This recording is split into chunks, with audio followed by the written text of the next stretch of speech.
ಓಂ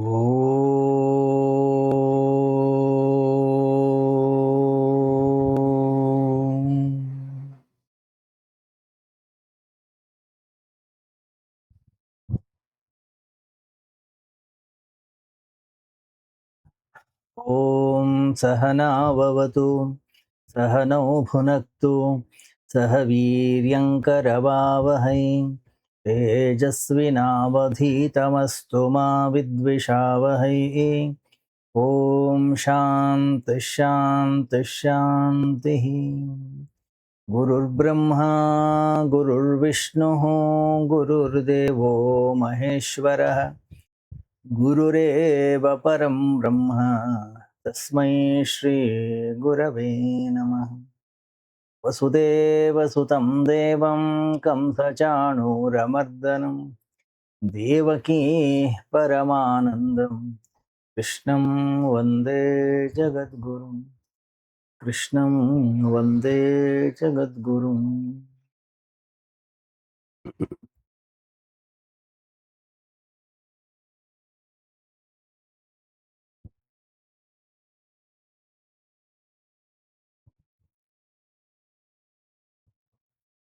ಬಹಳ ಹಿಂದೆ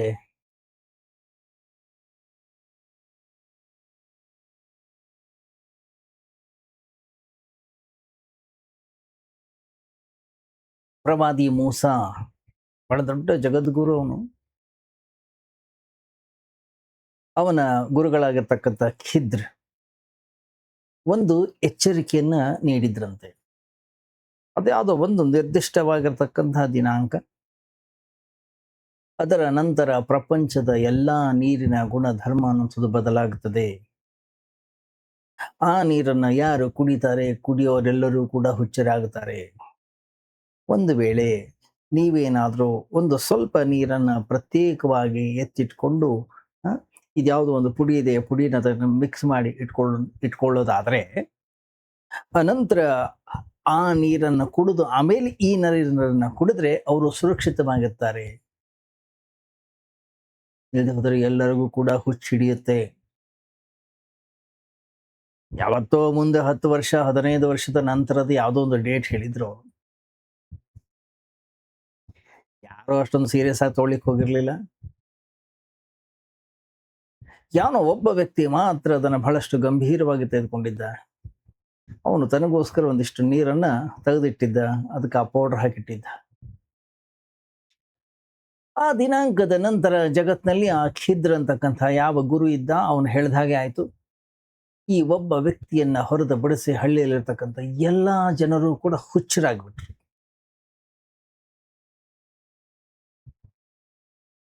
ಅವನು ಜನರ ಜೊತೆಗೆ ಮಾತನಾಡಿದಾಗ ಅವರೆಲ್ಲರೂ ಇವನನ್ನೇ ಹುಚ್ಚ ಅಂತ ಕರೀತಾ ಇದ್ರು. ಇವನನ್ನೇ ಹುಚ್ಚ ಅಂತ ಹೇಳಿ ಅವರು ಮಾತಾಡ್ಕೊಳ್ತಾ ಇದ್ರು. ಆಮೇಲೆ ಇವನಿಗೆ ಗೊತ್ತಾಯ್ತು,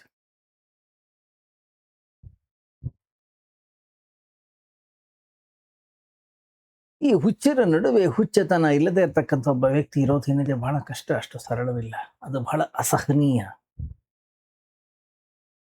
ಅವನಿಗೆ ಸಾಕಾಯ್ತು. ಹೋದ, ಅವರೆಲ್ಲರೂ ಯಾವ ನೀರು ಕುಡಿದಿದ್ರು ಅದೇ ನೀರನ್ನು ಹೋಗಿ ಕುಡಿದು ಬಿಟ್ಟ. ಅವನು ಸ್ವಲ್ಪ ಶುದ್ಧವಾದಂಥ ನೀರನ್ನ ಇಟ್ಕೊಂಡಿದ್ದೇನೆ ಅನ್ಸೋದನ್ನು ಮರ್ತು ಹೋದ.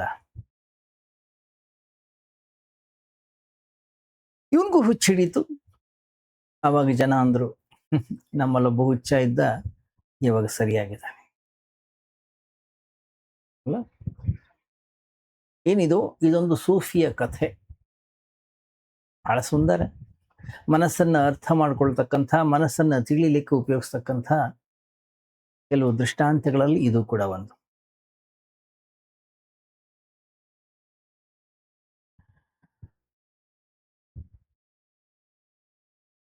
ಗಮನಿಸಿ, ಈ ಕಥೆಯನ್ನ ನಾವು ಸ್ಪಷ್ಟವಾಗಿ ಅರ್ಥ ಮಾಡ್ಕೊಳ್ಬೇಕಾದ್ರೆ ಮೊದಲು ಮನಸ್ಸಿನ ಕೆಲವು ನಿಯಮಗಳನ್ನ ನಾವು ಅರ್ಥ ಮಾಡ್ಕೊಳ್ಬೇಕಾಗ್ತದೆ.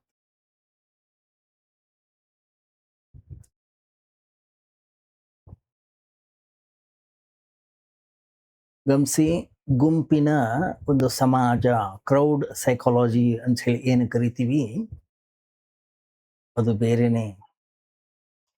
ಸಮಾಜದಲ್ಲಿ ಸತ್ಯದ ಬಗ್ಗೆ ಯಾರಿಗೂ ಕೂಡ ಕಾಳಜಿ ಅನ್ನುವಂಥದ್ದಿಲ್ಲ.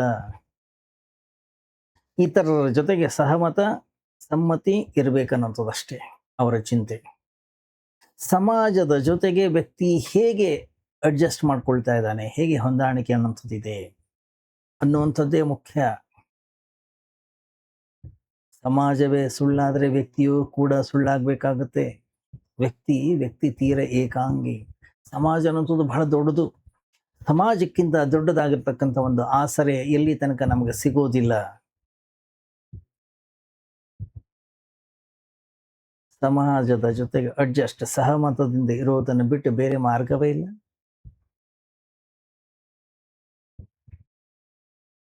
ಕೇವಲ ಪರಮಾತ್ಮನ ಆಸರೆ ಸಿಕ್ಕವರು ಮಾತ್ರ ಸಮಾಜದ ಗಡಿಗಳನ್ನು ಮೀರಿ ಬೆಳಿಲಿಕ್ಕೆ ಸಾಧ್ಯ. ಯಾಕೆಂದ್ರೆ ಅವರು ವಿರಾಟ್ ತತ್ವ ಅನಂತದ ಜೊತೆಗೆ ತಮ್ಮ ಸಂಬಂಧವನ್ನ ಬೆಸೆದುಕೊಂಡಿರ್ತಾರೆ. ಅವರು ಸಾಗರದ ಜೊತೆಗೆ ತಮ್ಮ ಸಂಬಂಧವನ್ನ ಬೆಳೆಸ್ಕೊಂಡಿರ್ತಾರೆ. ಹಾಗಾಗಿ ನದಿ ಅಥವಾ ಸಣ್ಣ ಹೊಂಡ ಅಥವಾ ಬಾವಿ ಅವುಗಳ ಜೊತೆಗೆ ಒಂದು ವೇಳೆ ಸಂಬಂಧ ಏನಾದರೂ ಮುರಿದು ಬಿದ್ರೂ ಕೂಡ ಅವ್ರಿಗೆ ಯಾವ ವ್ಯತ್ಯಾಸ ಆಗುದಿಲ್ಲ. ಪರಮಾತ್ಮನನ್ನ ಪ್ರವೇಶಿಸಿದ ತಕ್ಷಣವೇ ವ್ಯಕ್ತಿ ಸಮಾಜದಿಂದ ಮುಕ್ತನಾಗಿ ಬಿಡ್ತಾನೆ. ಇಲ್ಲ ಅಂದ್ರೆ ಸಮಾಜ ಬಹಳ ದೊಡ್ಡ ಶಕ್ತಿಯಾಗಿ ಕಾಡ್ತಾ ಇರುತ್ತೆ. ಸುತ್ತಲೂ ಅದೇ ಜನ ಇದ್ದಾರೆ. ಅವ್ರಿಗಿಂತ ಒಂದು ವೇಳೆ ನೀವೇನಾದ್ರೂ ಸ್ವಲ್ಪ ಭಿನ್ನವಾಗಿದ್ರೆ ಈ ಸಮಾಜ ನಿಮ್ಮನ್ನ ಹುಚ್ಚ ಅಂತ ಕರೀತದೆ. ಅವರಿಗಿಂತ ಬೇರೆಯಾದ ತಕ್ಷಣ ನೀನೊಬ್ಬ ಮೂಢ, ನೀನೊಬ್ಬ ಮೂರ್ಖನಾಗ್ತೀಯ.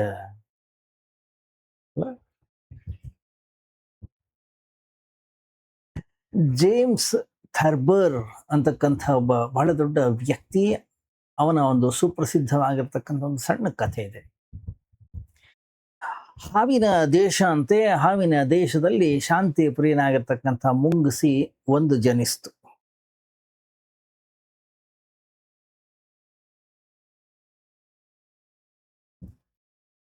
ಅದು ಅದ್ರ ಜೊತೆಗೇನೆ ಬೆಳೀತು. ಮುಂಗುಸಿಗಳ ಗುಂಪು ಬಂತು. ಅವು ಹೇಳ್ತು, ಹೇಯ್, ಹಾವು ನಮ್ಮ ಶತ್ರು. ಅದಕ್ಕೆ ಶಿಕ್ಷಣವನ್ನ, ಅದಕ್ಕೆ ವಿವೇಕವನ್ನ ಕೊಡ್ಲಿಕ್ಕೆ ಶುರು ಮಾಡಿತು. ಆದ್ರೆ ಆ ಮುಂಗುಸಿ ಹೇಳ್ತು, ಯಾಕೆ? ಅವು ಇನ್ನೂವರೆಗೂ ನಮಗಂತೂ ಏನು ಹಾನಿ ಮಾಡಿಲ್ಲ, ನಮಗಂತೂ ಏನು ಕೂಡ ತೊಂದರೆಯನ್ನು ಕೊಟ್ಟಿಲ್ಲ. ಆದರೆ ಹಿರಿಯ ಮುಂಗುಸಿಗಳು, ವಯಸ್ಸಾದವರು, ವೃದ್ಧರು ಹೇಳ್ತು, ಏಯ್ ಮೂರ್ಖ, ನಿನಗೆ ಹಾನಿಯನ್ನ ಮಾಡದೇ ಇರಬಹುದು, ಆದ್ರೆ ಅವು ಅನಾದಿ ಕಾಲದಿಂದಲೂ ಕೂಡ ನಮ್ಮ ಶತ್ರುಗಳು. ಅವುಗಳ ಜೊತೆಗಿನ ನಮ್ಮ ವಿರೋಧ ಇವತ್ತು ನಿನ್ನೆದಲ್ಲ, ಪರಂಪರೆಯಿಂದ ಬಂದಿರತಕ್ಕಂಥದ್ದು. ಆದ್ರೆ ಆ ಶಾಂತಿ ಪ್ರಿಯನಾಗಿರ್ತಕ್ಕಂಥ ಮುಂಗುಸಿ, ಹೇಯ್, ನನಗಂತೂ ಏನು ಹಾನಿ ಮಾಡಿಲ್ಲ, ನನಗೆ ಹಾನಿ ಮಾಡದೇ ಇದ್ದಾಗ ನಾನು ಯಾಕೆ ಅವುಗಳ ಜೊತೆಗೆ ಶತ್ರುತ್ವವನ್ನು ನಾನು ಬೆಳೆಸ್ಕೊಳ್ಬೇಕು?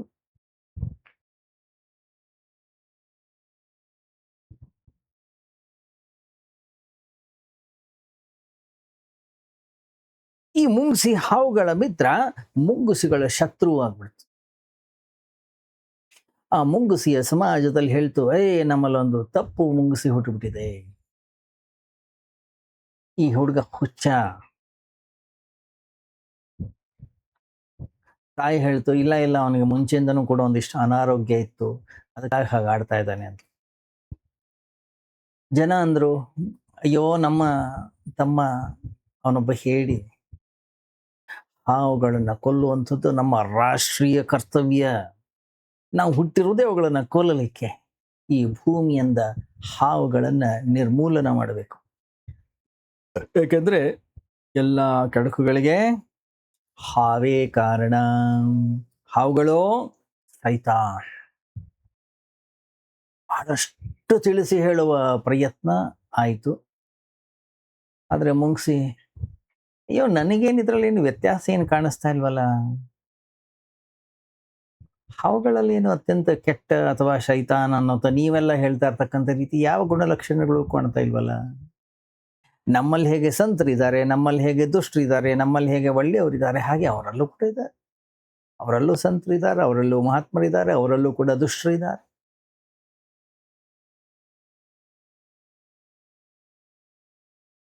ಹೀಗಾಗಿದೆ ಅಂತಾರೆ, ಆ ಹಾವುಗಳ ಜೊತೆ ಸೇರ್ಕೊಂಡು ಆ ಮುಂಗ್ಸಿ ಕೂಡ ಹಾವಿನ ಥರನೇ ಆಗ್ಬಿಟ್ಟಿದೆ. ಹಾವಿನ ಥರನೇ ಹರ್ಕೊಂಡು ಹೋಗ್ತಾ ಇದೆ. ಹೇಳ್ತು, ರೂಪ ಅಷ್ಟೇ ಮುಂಗ್ಸಿ, ಅದು ಹಾವೇ. ಅದರ ಆತ್ಮ ಹಾವೆಂದು ಹಿರಿಯರು ಸಭೆ ಸೇರಿದ್ರು, ಪಂಚಾಯಿತಿ ಮಾಡಿದ್ರು, ಕರೆದ್ರು. ಹುಚ್ಚುತನ ಮಾಡಬೇಡ, ಕೊನೆಯ ಬಾರಿಗೆ ನಿನಗೆ ನಾವು ವಾರ್ನ್ ಮಾಡ್ತಾ ಇದ್ದೀವಿ, ತಿಳಿಸಿಡೋ ಪ್ರಯತ್ನವನ್ನ ಮಾಡ್ತಾ ಇದ್ದೀವಿ.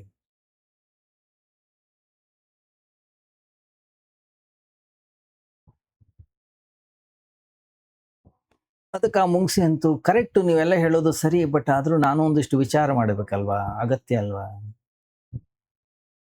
ಅವು ಹೇಳ್ತು, ನಾವೆಲ್ಲ ಹೇಳ್ತಾ ಇದ್ದೀವಿ, ಇದನ್ನ ಬಿಟ್ಟು ನೀನು ವಿಚಾರವನ್ನ ಮಾಡಿದ್ರೆ ಅದು ದೇಶದ್ರೋಹ ಅಂತ. ಆಲೋಚನೆಯನ್ನ ಮಾಡುವಂಥದ್ದು ಶತ್ರುಗಳ ಕೆಲಸ, ನಮ್ಮ ಕೆಲಸ ಅಲ್ಲ. ಯಾವಾಗ ಮುಂಗುಸಿಯ ಸಮಾಜ ಅದನ್ನ ಕನ್ವಿನ್ಸ್ ಮಾಡ್ಲಿಕ್ಕೆ ಆಗ್ಲಿಲ್ಲ, ಆ ಮುಂಗ್ಸಿನ ತೆಗೆದುಕೊಂಡು ಹೋಗಿ ಗಲ್ಲಿಗೆ ಹಾಕ್ಬಿಟ್ರು.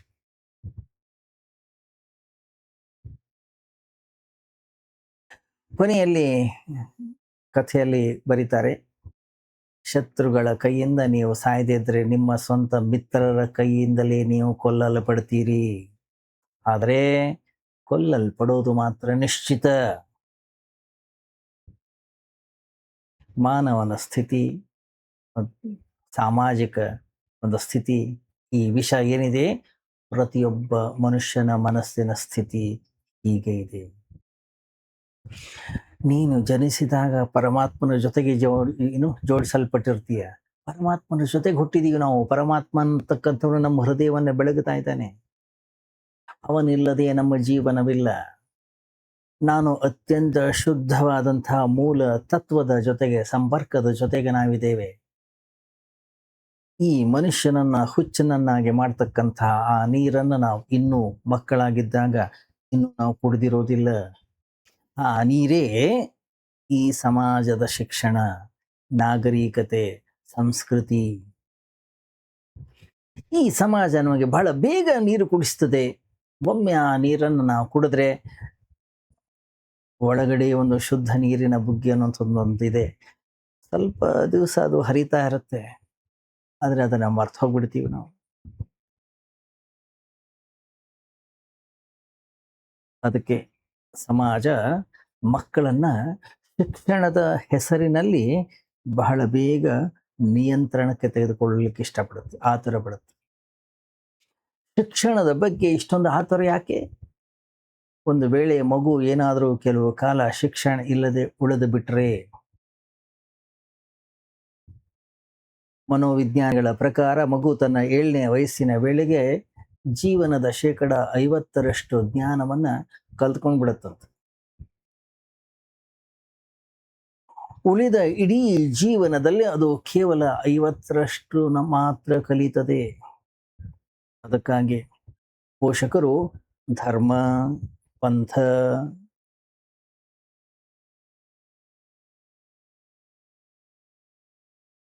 ಧಾರ್ಮಿಕ ಗುರುಗಳು ಬೇಗ ಹೋಗಿ ಆ ಮಗುವಿನ ಕತ್ತನ್ನು ಹಿಡಿತಾರೆ. ಮುಸ್ಲಿಮು, ಯಹೂದಿ ಎಲ್ಲ ಖತ್ನಾ, ಸುನ್ನತ್ ಅಂತ ಮಾಡ್ತಾರೆ. ಇನ್ನು ಕೆಲವರು ಹಿಂದೂಗಳು ಯಜ್ಞೋಪವೀತ ಅಂತ ಮಾಡ್ತಾರೆ, ಸಂಸ್ಕಾರವನ್ನು ಕೊಡ್ತಾರೆ. ಕ್ರಿಶ್ಚಿಯನ್ನರು ಬ್ಯಾಪ್ಟಿಸಮ್ ಮಾಡ್ತಾರೆ. ಪ್ರತಿಯೊಬ್ಬರೂ ಕೂಡ ಮಗುವನ್ನ ಬೇಗನೆ ತಮ್ಮ ಗುಂಪಿನ ಭಾಗವನ್ನಾಗಿ ಮಾಡ್ತಾರೆ. ಯಾರಿಗೂ ಕೂಡ ಸ್ವಚ್ಛ ಮನುಷ್ಯ ಸ್ವೀಕಾರ ಅಲ್ಲ. ಏಕಾಂಗಿ ಶುದ್ಧ ಮನುಷ್ಯ ಎಲ್ಲರಿಗೂ ಕೂಡ ಅಸಮ್ಮತ. ಒಂದೋ ಅವನು ಹಿಂದೂ ಆಗಿರ್ಬೇಕು, ಇಲ್ಲ ಅವನು ಮುಸ್ಲಿಂ ಆಗಿರ್ಬೇಕು, ಇಲ್ಲ ಅವನು ಕ್ರಿಶ್ಚಿಯನ್ ಆಗಿರ್ಬೇಕು, ಇಲ್ಲ ಅವನು ಯಹೂದಿ ಆಗಿರ್ಬೇಕು, ಇಲ್ಲ ಒಬ್ಬ ಜೈನನಾಗಿರ್ಬೇಕು. ಈ ಜಗತ್ನಲ್ಲಿ 300 ರೀತಿಯ ಹುಚ್ಚುತನಗಳಿವೆ, 300 ಧರ್ಮಗಳಿವೆ. ಈ ಧರ್ಮಗಳನ್ನ ಹುಚ್ಚುತನ ಅಂತ ಕರೆದ್ರೆ ಏನ್ ತಪ್ಪೇನಿಲ್ಲ. ಯಾಕೆಂದ್ರೆ ಎಲ್ಲರೂ ತಮ್ಮ ತಮ್ಮ ಅಭಿಪ್ರಾಯಗಳನ್ನ ಮಗುವಿನ ಮೇಲೆ ಹೇರ್ತಾ ಇದ್ದಾರೆ. ಅಷ್ಟು ಮಾತ್ರ ಅಲ್ಲ, ನಮ್ಮದೇ ಸರಿ, ಗಮನಿಸಿ, ಧರ್ಮ ಅನ್ನೋದು ಒಂದಾಗಿರ್ಲಿಕ್ಕೆ ಸಾಧ್ಯ. ನಂದು ಸರಿ, ನಿಂದು ತಪ್ಪು ಹೇಗಾಗ್ಲಿಕ್ಕೆ ಸಾಧ್ಯ? ಒಂದು ವೇಳೆ ಆ ರೀತಿ ಅಲ್ಲ ಆದ್ರೆ ಏನಂತಾರೆ ಅದಕ್ಕೆ? ಅದಕ್ಕೆ ಹುಚ್ಚುತನ ಅಂತ ಕರೆಯೋದು.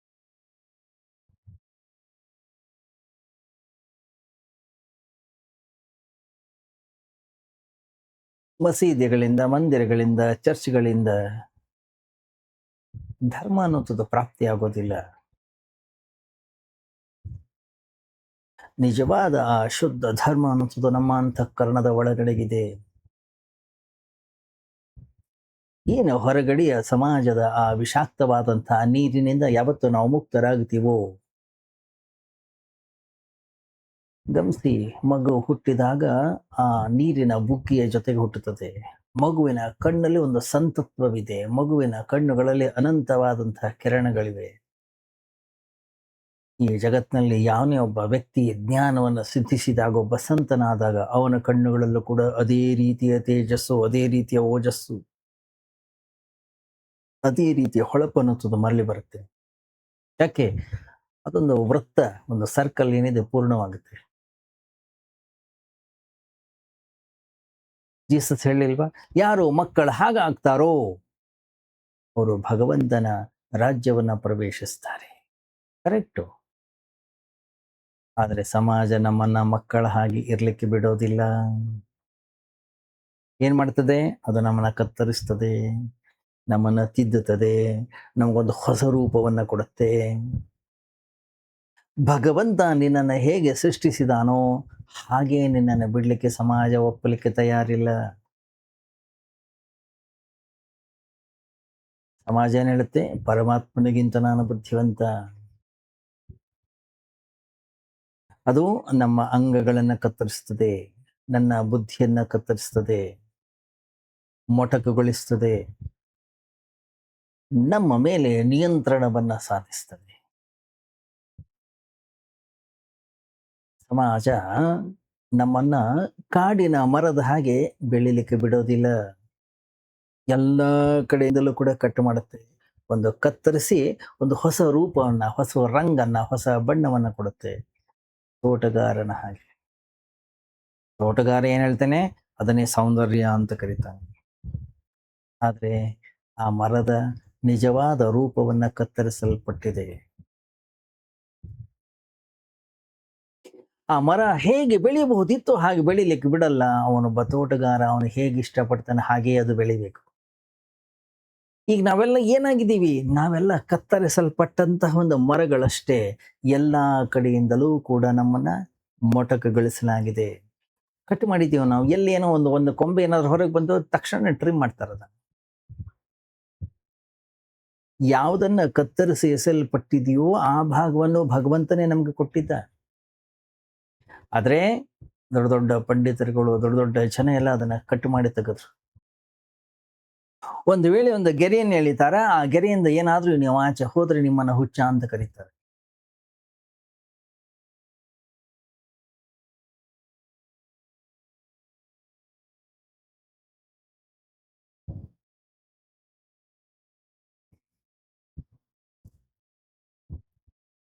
ಪಾಶ್ಚಿಮಾತ್ಯರು ಬಹಳಷ್ಟು ಸಂಶೋಧನೆಗಳನ್ನ ಮಾಡಿದ್ದಾರೆ.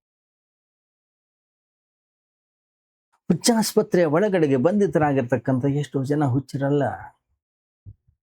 ಅವರು ತೀರ್ಮಾನಕ್ಕೆ ಬಂದಿದ್ದಾರೆ. ಎಷ್ಟೋ ಜನ ಅಲ್ಲಿನ ಹುಚ್ಚರು ಅಂತ ಹೇಳಿ ಏನು ಕರೀತಾ ಇದ್ದೀವಿ, ಈ ಸಮಾಜ ಏನು ಹೇಳಿಕೊಟ್ಟಿದೆ ಆ ಮಾರ್ಗದಲ್ಲಿ ಹೋಗ್ತಾ ಇಲ್ಲ. ಅದಕ್ಕೋಸ್ಕರ ಅವರನ್ನು ಹುಚ್ಚರು ಅಂತ ಕರೆದಿದ್ದಾರೆ.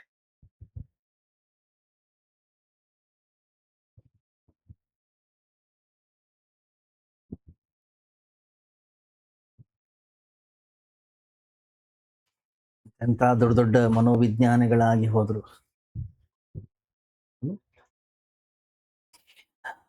ಒಬ್ಬ ಆರ್ ಡಿ ಲ್ಯಾಂಗ್ ಅಂತಕ್ಕಂತಹ ಒಬ್ಬ ಬಹಳ ದೊಡ್ಡ ವಿಜ್ಞಾನಿ ಹುಚ್ಚಾಸ್ಪತ್ರೆ ಒಳಗಡೆಗೆ ಬಂದಿ ಆಗಿರ್ತಕ್ಕಂಥ ಅನೇಕರಿಗೆ ಅವನು ಹೇಳ್ತಾನೆ, ಒಂದು ವೇಳೆ ಅವಕಾಶ ಸಿಕ್ಕಿದ್ದಿದ್ರೆ ಅವರೆಲ್ಲರೂ ಕೂಡ ಸಂತರಾಗ್ತಾ ಇದ್ರು. ಅವರಲ್ಲಿ ಅದ್ಭುತವಾದಂಥ ಒಂದು ಪ್ರತಿಭೆ ಇತ್ತು. ಆದ್ರೆ ಸಾಂಪ್ರದಾಯಿಕ ಹಾದಿಯನ್ನು ಬಿಟ್ಟು ಹೊರ ಬಂದಿದ್ದೇ ಅವ್ರಿಗೆ ಅಡಚಣೆ ಆಯ್ತು. ಗಮನಿಸಿ, ಜಗತ್ತಿನಲ್ಲಿ ಪ್ರತಿಭಾವಂತ ವ್ಯಕ್ತಿ ಯಾವಾಗಲೂ ಕೂಡ ಸಂಪ್ರದಾಯದಿಂದ ಹೊರಗುಳಿತಾನೆ. ಕೇವಲ ಮಂದಬುದ್ಧಿ, ಜಡಬುದ್ಧಿ. ಅವನು ಹಳೇ ಹಾದಿಯಲ್ಲೇ ಹೋಗ್ತಾ ಇರ್ತಾನೆ. ಗಮನಿಸಿದರ ನೀವು? ಸಂತ ಕಬೀರ್ ಒಂದು ಕಡೆ ಹೇಳ್ತಾರೆ, ಸಿಂಹಗಳ ಹಿಂಡು ಇರೋದಿಲ್ಲ, ಹಾಗೆ ಸಂತರ ಗುಂಪು ಅನ್ನುವಂಥದ್ದು ಇರೋದಿಲ್ಲ. ಸಿಂಹಗಳು ಎಂದಿಗೂ ಕೂಡ ಹಿಂಡಿನಲ್ಲಿ ಚಲಿಸೋದಿಲ್ಲ. ಕುರಿಗಳು ಗುಂಪಿನಲ್ಲಿ ಇರ್ತವೆ ಯಾವಾಗಲೂ ಕೂಡ. ನೀವೆಲ್ಲಾದ್ರೂ ಕೇಳಿದಾರ ಸಂತರ ಸಮಾಜ ಅಂತ ಹೇಳಿ? ಸಂತರ ಸಮಾಜ ಅನ್ನೋಂಥದ್ದು ಇಲ್ಲವೇ ಇಲ್ಲ. ಸಂತ ಯಾವಾಗಲೂ ಕೂಡ ಏಕಾಂಗಿ. ಮಹಾತ್ಮ ಅಂತಕ್ಕಂಥವ್ನು ಯಾವಾಗಲೂ ಕೂಡ ಏಕಾಂಗಿ, ಅವನೊಬ್ಬನೇ ಇರ್ತಾನೆ. ಅಸಾಧಾರಣವಾದಂತಹ ಪ್ರತಿಭೆ ಆ ವ್ಯಕ್ತಿಯಲ್ಲಿರುತ್ತೆ.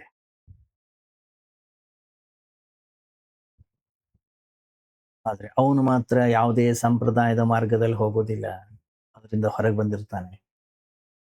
ಸಮಾಜ ಸುಮ್ಮನೆ ಬಿಡೋದಿಲ್ಲ, ಅವನ ಮೇಲೆ ಅಷ್ಟೇ ಸೇಡು ತೀರಿಸ್ಕೊಳ್ಳುತ್ತೆ. ನೀವು ಬೇಕಾದ್ರೆ ಈ ಜಗತ್ತಲ್ಲಿ ಮೂರ್ಖರ ಹಿಂದೆ ಹೋಗ್ಬೋದು, ಬುದ್ಧಿವಂತರ ಹಿಂದೆ ಅಲ್ಲ.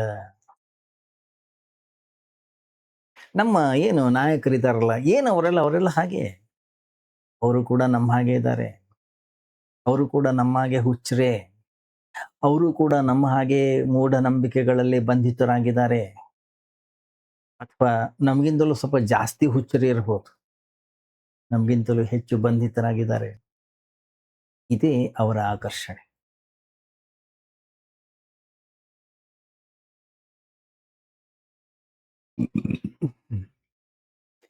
ಒಂದು ಹುಚ್ಚಾಸ್ಪತ್ರೆಯಲ್ಲಿ ಹಳ್ಳಿಯ ವೈದ್ಯರ ಒಬ್ಬರ ವರ್ಗಾವಣೆಯಾಗಿ ಟ್ರಾನ್ಸ್ಫರ್ ಆಗಿ ಹೊಸ ವೈದ್ಯರು ಬರ್ತಾರೆ. ಆಸ್ಪತ್ರೆಯಲ್ಲಿ ಇರ್ತಕ್ಕಂಥವರೆಲ್ಲರೂ ಹುಚ್ಚರೇ. ಎಲ್ಲರೂ ಕೂಡ ಈ ವೈದ್ಯರಿಗೆ ಭವ್ಯವಾಗಿರ್ತಕ್ಕಂಥ ಸ್ವಾಗತವನ್ನು ಏರ್ಪಡಿಸ್ತಾರೆ. ಸಮಾರಂಭವನ್ನು ಹೂಮಾಲೆಯನ್ನು ಹಾಕ್ತಾರೆ, ಹೂಗಳನ್ನು ಎರಚುತ್ತಾರೆ ಅವನ ಮೇಲೆ. ಬಹಳ ಆನಂದ ಖುಷಿಯಿಂದ ಕುಣಿದಾಡ್ತಾರೆ, ನೃತ್ಯವನ್ನ ಮಾಡ್ತಾರೆ. ವೈದ್ಯರಿಗೂ ಕೂಡ ಸ್ವಲ್ಪ ಆತಂಕ ಆಗ್ಬಿಡುತ್ತೆ.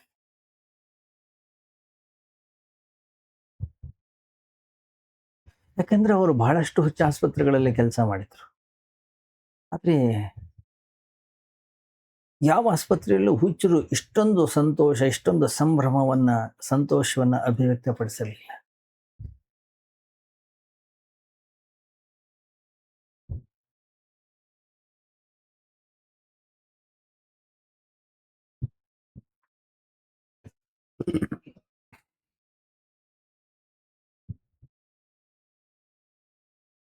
ಸಾಮಾನ್ಯವಾಗಿ ಹುಚ್ಚಾಸ್ಪತ್ರೆಯಲ್ಲಿರ್ತಕ್ಕಂಥ ಎಲ್ಲ ಹುಚ್ಚರು ವೈದ್ಯರ ಮೇಲೆ ಬಹಳ ಕೋಪಗೊಂಡಿರ್ತಾರೆ.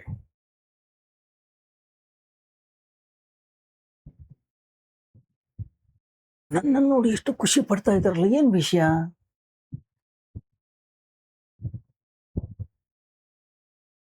ಯಾವನೊಬ್ಬನ ಕೇಳೇ ಬಿಡ್ತಾರೆ, ಯಾಕೆ ಯಾಕೆ ಇಷ್ಟು ಖುಷಿ? ಅವನಂತಾನೆ, ನೀವು ಹೆಚ್ಚು ಕಮ್ಮಿ ನಮ್ಮ ತರನೇ ಇದ್ದೀರ. ಮುಂಚೆ ಇದ್ರು ನೋಡಿ, ಅವ್ರೊಂದ್ ಸ್ವಲ್ಪ ಅವ್ರು ಹುಚ್ಚಿದ್ರು. ನೀವು ಹಾಗಲ್ಲ, ನೀವು ನಮ್ಮ ಹಾಗೆ ನಾರ್ಮಲ್ ಆಗಿದ್ದೀರ.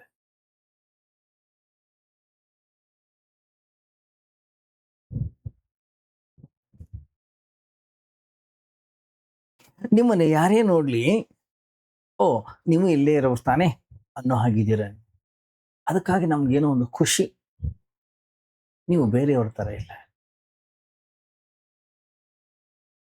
ಗಮನಿಸಿ, ಒಬ್ಬ ಹುಚ್ಚ ಮತ್ತೊಬ್ಬ ಹುಚ್ಚನನ್ನೇ ತಮ್ಮ ನಾಯಕನನ್ನಾಗಿ ಆಯ್ಕೆ ಮಾಡಿಕೊಳ್ತಾರೆ. ಒಬ್ಬ ಮೂಢ ಮತ್ತೊಬ್ಬ ಮೂರ್ಖನ ಹಿಂದೆಯೇ, ಮೂಢನ ಹಿಂದೆಯೇ ಅವನು ಹೋಗ್ತಾನೆ. ಯಾಕಂತಂದ್ರೆ ನಾವು ತಪ್ಪು ಮಾಡ್ತಾ ಇದ್ದೀವಿ ಅಥವಾ ನಾವು ತಪ್ಪಾಗಿದ್ದೀವಿ ಅಂತ ನಮಗ್ ಅನಿಸಿದ್ರೆ ನಮಗಾಗ್ತಕ್ಕಂಥ ಕಷ್ಟವೇ ಅತ್ಯಂತ ದೊಡ್ಡದು. ಒಬ್ಬ ಪ್ರತಿಭಾವಂತ ವ್ಯಕ್ತಿ ನಮ್ಮ ಬಳಿ ಬಂದು, ನೀವು ಮಾಡ್ತಾ ಇರೋದು ತಪ್ಪು, ನೀವು ಮಾಡ್ತಾ ಇರೋದು ಸರಿ ಇಲ್ಲ ಅಂತ ಹೇಳಿ ಯಾವಾಗ್ಲೂ ಹೇಳ್ತಾ ಇರ್ತಾನೆ. ಅವನಿಂದ ಪಾರಾಗಲಿಕ್ಕೆ ಇರ್ತಕ್ಕಂಥ ದಾರಿ ಒಂದೇ. ಏನದು? ಯಾರೆಲ್ಲ ನಮ್ಮ ಮಾರ್ಗ ತಪ್ಪು, ನಮ್ಮ ಚಿಂತನೆ ತಪ್ಪು ಅಂತ ಹೇಳಿ ಕರಿತೀವೋ ಎಲ್ಲರೂ ಸೇರಿ ಅವನನ್ನ ಕತ್ತರಿಸಿ ಕೊಲ್ಲು ಹಾಕ್ಬಿಡೋದು, ಅವನನ್ನ ನಾಶ ಮಾಡ್ಬಿಡೋದು. ಗಮನಿಸಿ, ಸಾಕ್ರೆಟಿಸ್ಗೆ ವಿಷವನ್ನ ಹಾಕಿದ್ರು, ಯೇಸು ಕ್ರಿಸ್ತನನ್ನ ಶಿಲುಬೆಗೆ ಏರಿಸಿದ್ರು, ಬುದ್ಧನ ಮೇಲೆ ಕಲ್ಲು ತಗೊಂಡು ಹೊಡೆದ್ರು. ಸಿದ್ಧಾರೂಢರಿಗೆ ಏನ್ ಮಾಡಿದ್ರು ಹೇಳಿ? ಅದರ ಹಿಂದೆ ಇರ್ತಕ್ಕಂಥ ಕಾರಣ ಒಂದೇ. ಏನದು? ಆತ್ಮರಕ್ಷಣೆಯ ಮಾರ್ಗ. ಯಾಕೆಂತಂದ್ರೆ ವ್ಯಕ್ತಿಗಳನ್ನ ಸ್ವತಂತ್ರವಾಗಿ ಇರಲು ಬಿಟ್ರೆ ಇಂದು ಅಥವಾ ನಾಳೆ ನಮ್ಮ ಆಂತರಿಕ ಆತ್ಮವಿಶ್ವಾಸದ ಬುಡಕ್ಕೆ ಕೈ ಹಾಕ್ತಾರೆ. ನಮ್ಮ ಒಳಗಡೆಯ ಸ್ವಂತಿಕೆ ಬಗ್ಗೆ ಅನುಮಾನ ಹುಟ್ಟಿಸೋ ಹಾಗೆ ಮಾಡ್ತಾರೆ.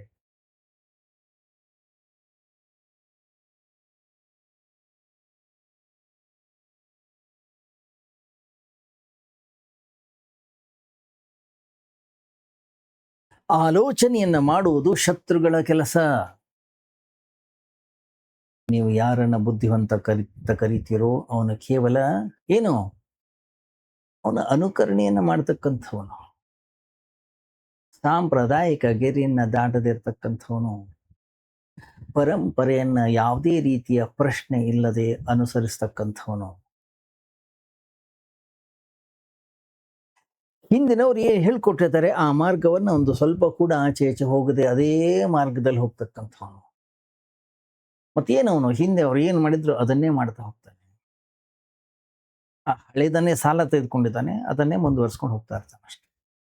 ಹೆಚ್ಚು ಕಡಿಮೆ ನೋಡಿದ್ರೆ ಅವನು ಏನು, ಹೆಚ್ಚು ಕಡಿಮೆ ಒಂದು ಹೆಣ ಇದ್ದಾಗ ಒಂದು ಶವ. ಅದಕ್ಕೆ ಹೇಳಿದ್ದು ನಮ್ಮ ನಾಯಕರಿಗೂ ನಮಗೂ ಅಂತ ಹೆಚ್ಚಿನ ವ್ಯತ್ಯಾಸ ಅನ್ನೋದಿಲ್ಲ.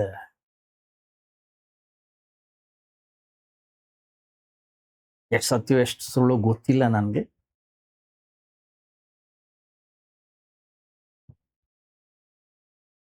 ಮೊರಾರ್ಜಿ ದೇಸಾಯಿ ಉಪ ಪ್ರಧಾನಿಯಾಗಿದ್ದಾಗ ಅವರು ಅನಾರೋಗ್ಯಕ್ಕೀಡಾಗಿ ಪ್ರಜ್ಞೆ ತಪ್ಪಿದ್ರು. ಅಹಮದಾಬಾದ್ನ ಬಹುದೊಡ್ಡ ವೈದ್ಯರಿಗೆ ತೋರಿಸ್ತು. ವೈದ್ಯರು ಹೇಳಿದ್ರು, ಇಲ್ಲ ಇವ್ರನ್ನ ತಕ್ಷಣ ದೆಹಲಿ ಕರ್ಕೊಂಡು ಹೋಗ್ಬೇಕು, ಇಲ್ಲೇ ಇದ್ರೆ ಇಲ್ಲಿ ಇವ್ರಿಗೆ ಪ್ರಜ್ಞೆ ಬರೋದಿಲ್ಲ. ತಕ್ಷಣವೇ ವಿಮಾನದ ವ್ಯವಸ್ಥೆ ಮಾಡಲಾಯಿತು. ಮೊರಾರ್ಜಿ ಅವ್ರನ್ನ ವಿಮಾನ ನಿಲ್ದಾಣಕ್ಕೆ ಕರ್ಕೊಂಡ್ಬಂದ್ರು. ವೈದ್ಯರು ಆತಂಕಗೊಂಡಿದ್ದಾರೆ. ವಿಮಾನ ತಯಾರಾಗಿದೆ. ಗಂಟೆ ಆದರೂ ಸಚಿವರನ್ನ ವಿಮಾನಕ್ಕೆ ಏರಿಸ್ತಾ ಇಲ್ಲ. ವೈದ್ಯರು ಕೇಳಿದ್ರು, ಯಾಕೆ ಯಾಕೆ ತಡ ಆಗ್ತಾ ಇದೆ? ಜೀವನ ಮರಣದ ಪ್ರಶ್ನೆ ಇದು. ಅಧಿಕಾರಿಗಳಂದ್ರು, ನಮಗೂ ಗೊತ್ತು, ಆದ್ರೆ ಹೂಮಾಲೆ ಹಾರ ಇನ್ನೂ ಬಂದಿಲ್ಲ. ವೈದ್ಯರಂದ್ರು, ತಲೆ ಸರಿ ಇದೆಯಾ ನಿಮ್ಗೇನ್ರು ಹುಚ್ಚಿಡಿದ್ಯಾ? ಇವಾಗ ಹೂಮಾಲೆಯನ್ನ ತರ್ತಕ್ಕಂಥ ಟೈಮೇ, ತಕ್ಷಣನೇ ಆ ಸಚಿವರನ್ನ ಕರ್ಕೊಂಡು ಬನ್ನಿ, ವಿಮಾನವನ್ನು ಹತ್ತಿಸಿ.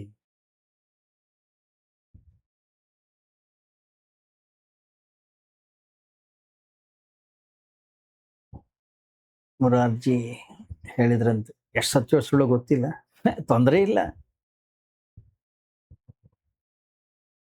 ಹೂಗಳು ಬರಲಿ, ನನ್ನ ಶರೀರವೂ ಕೂಡ ಆ ಹೂಗಳಿಗೆ ಒಗ್ಗಿಕೊಳ್ಳುತ್ತೆ, ಬರ್ಲಿ, ಬರೋ ತನಕ ಕಾಯೋಣ, ಏನು ತೊಂದರೆ ಇಲ್ಲ. ಗಮನಿಸಿ, ವ್ಯಕ್ತಿ ಎಷ್ಟು ಅಹಂಕಾರದಿಂದ ತುಂಬಿಕೊಂಡಿರ್ತಾನೋ ನಾವು ಕೂಡ ಅಷ್ಟೆ. ನಮ್ಮಲ್ಲಿ ಎಂಥ ವಿಕಾರ ಇದೆ, ಎಂಥ ಹುಚ್ಚುತನ ಇದೆಯೋ, ನಮ್ಮ ನಾಯಕರಲ್ಲೂ ಅಂತ ಹುಚ್ಚುತನವೇ ಇದೆ. ಏನದು? ಅದೇ ನಮ್ಮಿಬ್ಬರ ನಡುವೆ ಇರ್ತಕ್ಕಂಥ ಒಂದು ಸೇತುವೆ. ಅದಕ್ಕೆ ನಮ್ಮ ಸಂತರು, ಮಹಾಂತರು, ಮಹಾತ್ಮರು, ಜ್ಞಾನಿಗಳು ಅವರು ಜನಿಸಿದಾಗ ನಮ್ಮ ಮೊದಲ ಪ್ರತಿಕ್ರಿಯೆ ಅನ್ನೋದು ಯಾವಾಗಲೂ ವಿರುದ್ಧವಾಗಿರುತ್ತೆ. ಯಾವಾಗ ಒಬ್ಬ ಮಹಾತ್ಮನನ್ನು ನಾವು ನೋಡ್ತೀವಿ, ಅವನು ನೋಡಿ ನಗ್ತೀವಿ, ನಾವು ಅಂತೀವಿ ತಲೆ ಸರಿ ಇಲ್ಲ ಅವನಿಗೆ. ಅಷ್ಟು ಮಾತ್ರ ಅಲ್ಲ, ಅವನ ಬಹುಚ್ಚ ಅಂತ ಹೇಳಿ ಸಾಬೀತು ಮಾಡ್ಲಿಕ್ಕೆ ಏನೇನು ಬೇಕು ಎಲ್ಲವನ್ನೂ ಕೂಡ ಮಾಡ್ತೀವಿ ನಾವು. ಯಾಕೆಂದ್ರೆ ಎರಡೇ ಅಲ್ಲಿ ಸಾಧ್ಯತೆ ಇರೋದು. ಅವನು ಹುಚ್ಚಾಗಿರಬೇಕು, ಇಲ್ಲ ನಾವು ಹುಚ್ಚರಾಗಿರಬೇಕು. ಯಾರು ತನ್ನನ್ನು ತಾನೇ ಹುಚ್ಚ ಅಂತ ಹೇಳಿ ಭಾವಿಸ್ತಾನೆ ಹೇಳಿ ನೋಡ? ಯಾಕಂದ್ರೆ ನನ್ನನ್ನು ನಾನೇ ಹುಚ್ಚ ಅಂತ ಅಂದ್ಕೊಳ್ಳೋದು ಅತ್ಯಂತ ಕಷ್ಟಕರವಾಗಿರ್ತಕ್ಕಂಥ ವಿಷಯ. ಯಾಕೆಂತಂದ್ರೆ ಇಲ್ಲಿ ಅಹಂಕಾರ ಸಂಪೂರ್ಣವಾಗಿ ನಾಶವಾಗ್ತದೆ. ಯಾವುದೇ ಹುಚ್ಚ ತನ್ನನ್ನ ಹುಚ್ಚ ಅಂತ ಯಾವತ್ತೂ ಕೂಡ ಭಾವಿಸೋದಿಲ್ಲ. ಎಷ್ಟೇ ದೊಡ್ಡನಾಗಿರ್ತಕ್ಕಂಥ ಹುಚ್ಚನಾಗಿರ್ಲಿ, ನಾನು ಸಂಪೂರ್ಣವಾಗಿ ಆರೋಗ್ಯವಾಗಿದ್ದೇನೆ ಅಂತಾನೆ ಭಾವಿಸ್ತಾನೆ. ಯಾವ ಹುಚ್ಚ ನಾನು ಹುಚ್ಚ ಅಂತ ಅರಿತುಕೊಳ್ತಾನೋ ಆ ಕ್ಷಣದಲ್ಲಿ ಅವನ ಹುಚ್ಚುತನ ಹೊರಟು ಹೋಗ್ಬಿಡುತ್ತೆ. ಆ ಹುಚ್ಚು ಮಾಯವಾಗ್ಬಿಡುತ್ತೆ. ಯಾಕೆ? ಆ ಅಜ್ಞಾನ ರಾತ್ರಿ ಕಳೆಯಿತು. ಆ ಕನಸು ಇನ್ನು ಮತ್ತೆ ಮುಂದುವರಿಲಿಕ್ಕೆ ಸಾಧ್ಯ ಇಲ್ಲ. ಯಾಕೆ? ಯಾಕೆಂದ್ರೆ ನಾನು ಹುಚ್ಚ ಅನ್ನುವಂಥದ್ದನ್ನು ಯಾವಾಗ ನಾನು ಅರ್ಥ ಮಾಡ್ಕೊಳ್ತೀನೋ ಅದೇ ಬಹಳ ದೊಡ್ಡ ಬುದ್ಧಿವಂತಿಕೆ.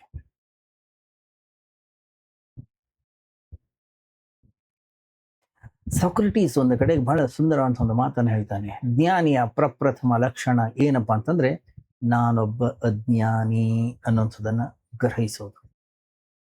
ಒಬ್ಬ ಆರೋಗ್ಯವಂತ ವ್ಯಕ್ತಿಯ ಮೊದಲ ಲಕ್ಷಣ ಏನಪ್ಪಾ ಅಂತಂದ್ರೆ ನನ್ನಲ್ಲಿ ಹುಚ್ಚುತನ ಇದೆ ಅದನ್ನು ಕಂಡುಕೊಳ್ಳುವಂಥದ್ದು.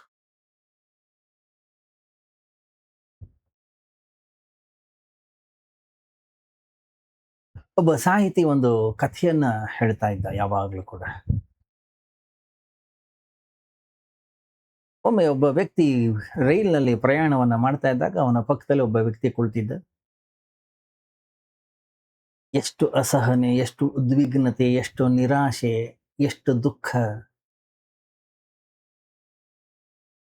ಪ್ರಯಾಣವನ್ನ ಮಾಡ್ತಾ ಇದ್ದಂಥ ವ್ಯಕ್ತಿ ಅವನು ಕೇಳಿದ, ಹೇ ಯಾಕೆ ಯಾಕೆ ಇಷ್ಟೊಂದು ಬೇಸರ, ಯಾಕೆ ಹೀಗಿದ್ದೀರಾ, ಯಾಕೆ ಇಷ್ಟೊಂದು ಗಂಭೀರವಾಗಿ ಕೂತ್ಕೊಂಡಿದ್ದೀರಾ, ಏನಾಯ್ತು?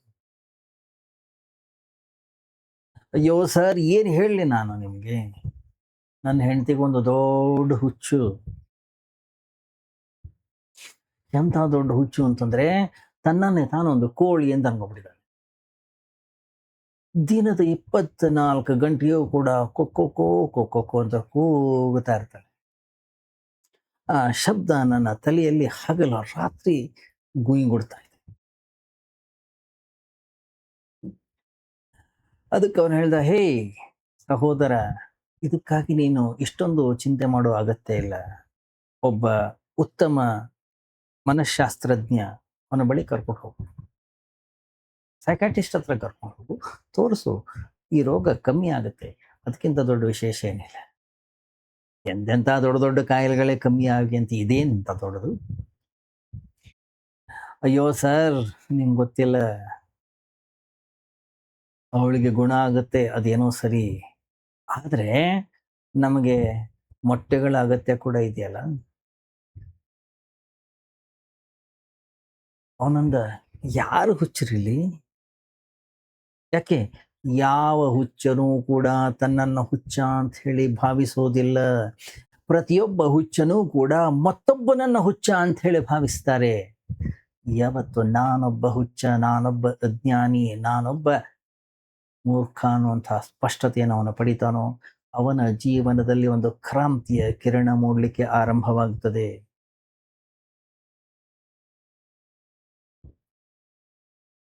ಸಾಮಾಜಿಕ ಚೌಕಟ್ಟುಗಳು,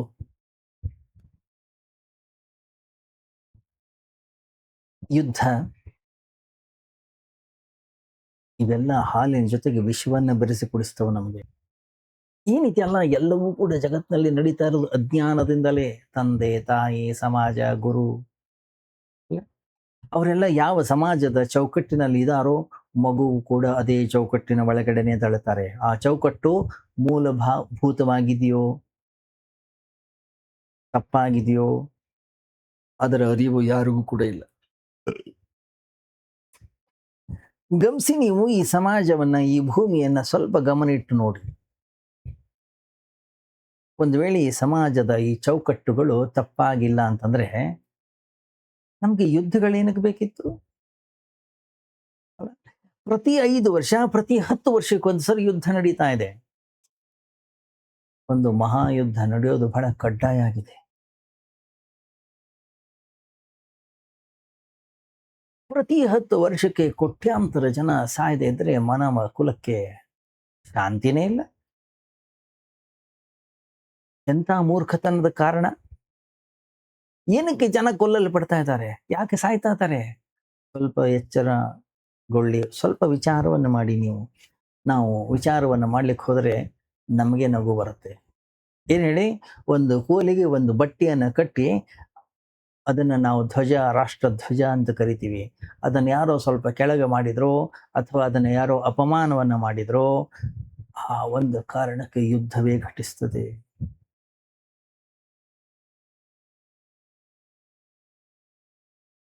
ಲಕ್ಷಾಂತರ ಜನರ ಮಾರಣ ಹೋಮವಾಗುತ್ತೆ. ಯಾರೋ ಒಂದಿಷ್ಟು ನಮ್ಗೆ ಅಪಮಾನವನ್ನ ಮಾಡಿದ್ರು, ಜನನ ಸಾಯಿಸ್ಬಿಡ್ತೀವಿ ನಾವು. ಒಂದು ದೇವಸ್ಥಾನವನ್ನು ಕಟ್ಟುತ್ತಾರೆ, ದೇವರ ಮೂರ್ತಿಯನ್ನ ತೆಗೆದುಕೊಂಡು ಬಂದು ಅದು ಎಲ್ಲಿ ಮಾರ್ಕೆಟ್ ಇಂದ ತರ್ತಾರೆ. ಯಾರೋ ಆ ಮೂರ್ತಿನ ಒಂದು ವೇಳೆ ಒಡೆದು ಹಾಕಿದರೆ ಹೋಮ ಗಲಭೆಗಳಾಗುತ್ತವೆ.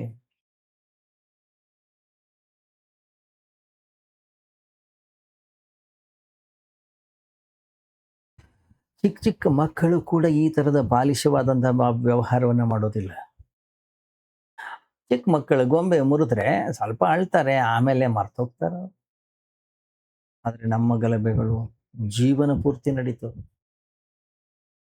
ತಲೆಮಾರುಗಳಿಂದ ತಲೆಮಾರುಗಳಿಗೆ ಇದು ಮುಂದುವರಿತಾ ಹೋಗ್ತದೆ. ಯಾಕೆ ಯಾಕೆ ಕಾರಣ ಏನು? ಯಾರು ದೇವಸ್ಥಾನನ ಒಡೆದ್ರಂತೆ, ಭಗವಂತನ ದೇವಸ್ಥಾನ ಯಾರಾದರೂ ಹೊಡಿಲಿಕ್ಕೆ ಸಾಧ್ಯವೇ? ಈ ಇಡೀ ಅಸ್ತಿತ್ವವೇ ಅವನ ದೇವಸ್ಥಾನ, ಇಡೀ ಜಗತ್ತೇ ಅವನ ದೇವಸ್ಥಾನ. ಪುರುಷ ಏವೇದಗಂ ಸರ್ವಂ. ಇನ್ನು ನಾವು ಕಟ್ಟಿದ ದೇವಸ್ಥಾನ ಹೊಡಿಬೋದು.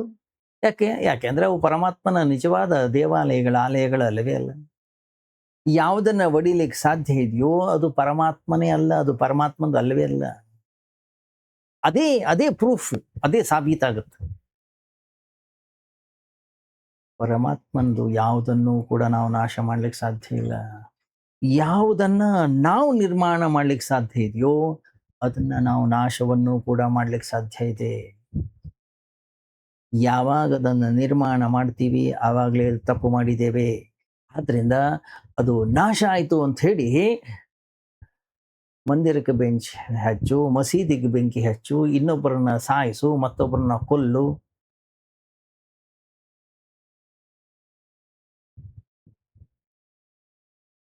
ಏನ್ ಮಾಡ್ತಾ ಇದ್ದೀವಿ ನಾವು?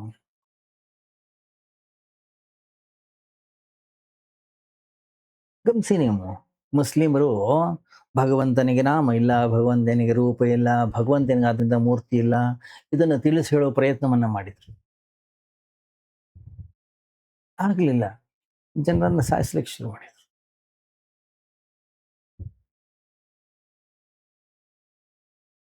ಮಸೀದಿಯ ಒಳಗಡೆಗೆ ಮೂರ್ತಿ ಇರ್ಲಿಕ್ಕಿಲ್ಲ, ಆದ್ರೆ ಮಸೀದಿ ಅವರಿಗೆ ಮೂರ್ತಿ ಆಯ್ತು. ಗೊತ್ತಾ ನಿಮಗೆ? ನಾವು ದೇವಸ್ಥಾನವನ್ನು ಕಟ್ಟಿದೀವು, ಅದರೊಳಗಡೆ ಒಂದು ಮೂರ್ತಿಯನ್ನು ಇಟ್ರೆ ಅವರಂದ್ರು ಇವನು ಕಾಫಿರ್, ಅವನೊಬ್ಬ ಪಾಪಿ, ಇವನು ಅಜ್ಞಾನಿ. ಅರೇ,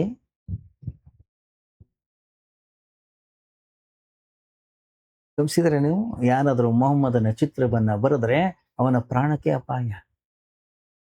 ಮೊಹಮ್ಮದರ ಬಗ್ಗೆ ಯಾರಾದರೂ ಒಂದು ಆರ್ಟಿಕಲ್ ಬರೆದ್ರೆ ಗಲಭೆಗಳಾಗ್ತವೆ.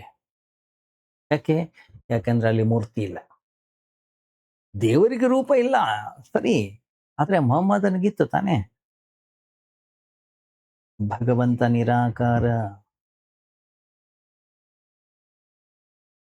ಅಂದ್ರೆ ಮೊಹಮ್ಮದೇನ್ ನಿರಾಕಾರ ಆಗಿರ್ಲಿಲ್ವಲ್ಲ, ಅವನ ಚಿತ್ರವೂ ಕೂಡ ಇರ್ಲಿಕ್ಕೆ ಸಾಧ್ಯ, ಆದ್ರೆ ಇಲ್ಲ. ಯಾಕೆ? ಹುಚ್ಚುತನ ಅನ್ನುವಂಥದ್ದು ತಲೆಗೆ ಏರಿದಾಗ ಅದು ಅತಿರೇಕವನ್ನುಂಟು ಮಾಡ್ತದೆ. ನಾವು ಮಗುವಿಗೆ ಚಿಕ್ಕದಾಗಿರುವಾಗಲೇ ಬಾಲ್ಯದಿಂದಲೇ ತಂದೆಯ ಧರ್ಮ, ತಾಯಿಯ ಧರ್ಮ, ಕುಟುಂಬದ ಧರ್ಮ, ಸೂಕ್ಷ್ಮವಾಗಿ ಎಲ್ಲಾ ವಿಧಾನಗಳನ್ನ ಮಗುವಿನ ಅಂತಃಕರಣದಲ್ಲಿ ಹಾಕ್ತೀವಿ ನಾವು. ಮಗುವಿಗೆ ಅದರ ಸುಳಿವೇ ಸಿಗೋದಿಲ್ಲ, ಮಗುವಿಗೆ ಅದರ ಬಗ್ಗೆ ಗೊತ್ತೇ ಇಲ್ಲ. ನಾವು ದೊಡ್ಡವರು ಯಾವ ದೇವಸ್ಥಾನಕ್ಕೆ ಹೋಗ್ತಾ ಇದೀವೋ, ನಮ್ಮ ಧರ್ಮ, ನಮ್ಮ ನಂಬಿಕೆ, ನಮ್ಮ ಭಾವನೆಗಳಿಗೆ ಆ ಮಗುನು ಕೂಡ ಅದೇ ದೇವಸ್ಥಾನಕ್ಕೋ, ಮಸೀದಿಗೋ, ಚರ್ಚಿಗೋ ಅಥವಾ ಎಲ್ಲವೂ ಕರ್ಕೊಂಡು ಹೋಗ್ತೀವಿ. ವಿಚಾರ ಮಾಡಿ ನೀವು ದೇವಸ್ಥಾನಗಳಿಂದ, ಮಸೀದಿಗಳಿಂದ ಅಥವಾ ಚರ್ಚ್‌ಗಳಿಂದ ಈ ಜಗತ್ತಿನಲ್ಲಿ ಏನಾದರೂ ಶಾಂತಿ ಬಂದಿದೆಯೇ? ಅಥವಾ ಅಶಾಂತಿ ಜಾಸ್ತಿ ಆಗಿದೆಯೇ? ಯಾರು ವಿಚಾರವನ್ನು ಮಾಡಿಲ್ಲ. ಯಾರು ಕೂಡ ಆಲೋಚನೆಯನ್ನ ಮಾಡಿಲ್ಲ. ಯಾಕೆ? ಆಲೋಚನೆ ಮಾಡುವಂಥದ್ದೇ ಒಂದು ದ್ರೋಹ. ಯಾಕೆ? ಆಲೋಚನೆ ಮಾಡೋದು ಯಾರ ಕೆಲಸ? ಶತ್ರುಗಳ ಕೆಲಸ. ಈ ಧರ್ಮ ಗ್ರಂಥಗಳಿಂದ ಇಡೀ ಮಾನವ ಕುಲ ಒಂದಾಗಿದೆಯಾ? ಇಲ್ಲ ಒಡೆದು ಹೋಗಿದೆಯಾ? ಯಾರು ಕೂಡ ವಿಚಾರವನ್ನು ಮಾಡ್ಲಿಕ್ಕೆ ಹೋಗೋದಿಲ್ಲ. ಮನುಷ್ಯನ ನಡುವೆ ಇರತಕ್ಕಂಥ ಗೋಡೆ ಯಾವ್ದು ಹೇಳಿ? ನಮ್ಮದೇ ಗ್ರಂಥಗಳ ಗೋಡೆ. ನಮ್ಮ ಧರ್ಮಗಳು ನಮ್ಮನ್ನ ಜೋಡಿಸಿವೆಯೋ? ನಮ್ಮ ಧರ್ಮಗಳು ನಮ್ಮನ್ನ ಬೇರೆ ಮಾಡಿವೆಯೋ? ಯಾರು ಕೇಳೋದೇ ಇಲ್ಲ. ಗಮನಿಸಿ, ಈ ಜಗತ್ತಿನಲ್ಲಿ ಎಷ್ಟು ಧರ್ಮಗಳಿವೆ, ಎಲ್ಲ ಧರ್ಮಗಳು ಕೂಡ ಮನುಷ್ಯನನ್ನ ತುಂಡು ತುಂಡಾಗಿ ಒಡೆದಿವೆ. ಒಂದೇ ಧರ್ಮ ಅದು 50 ಪಂಥಗಳ ಆಗ್ತದೆ. ಕ್ರಿಶ್ಚಿಯನ್ ನೋಡಿ, ಕ್ಯಾಥೋಲಿಕ್ ಕ್ರಿಶ್ಚಿಯನ್ ಅಂತೆ, ಪ್ರೊಟೆಸ್ಟೆಂಟ್ ಪ್ರೊಟೆಸ್ಟೆಂಟ್ ಕ್ರಿಶ್ಚಿಯನ್ ಅಂತೆ.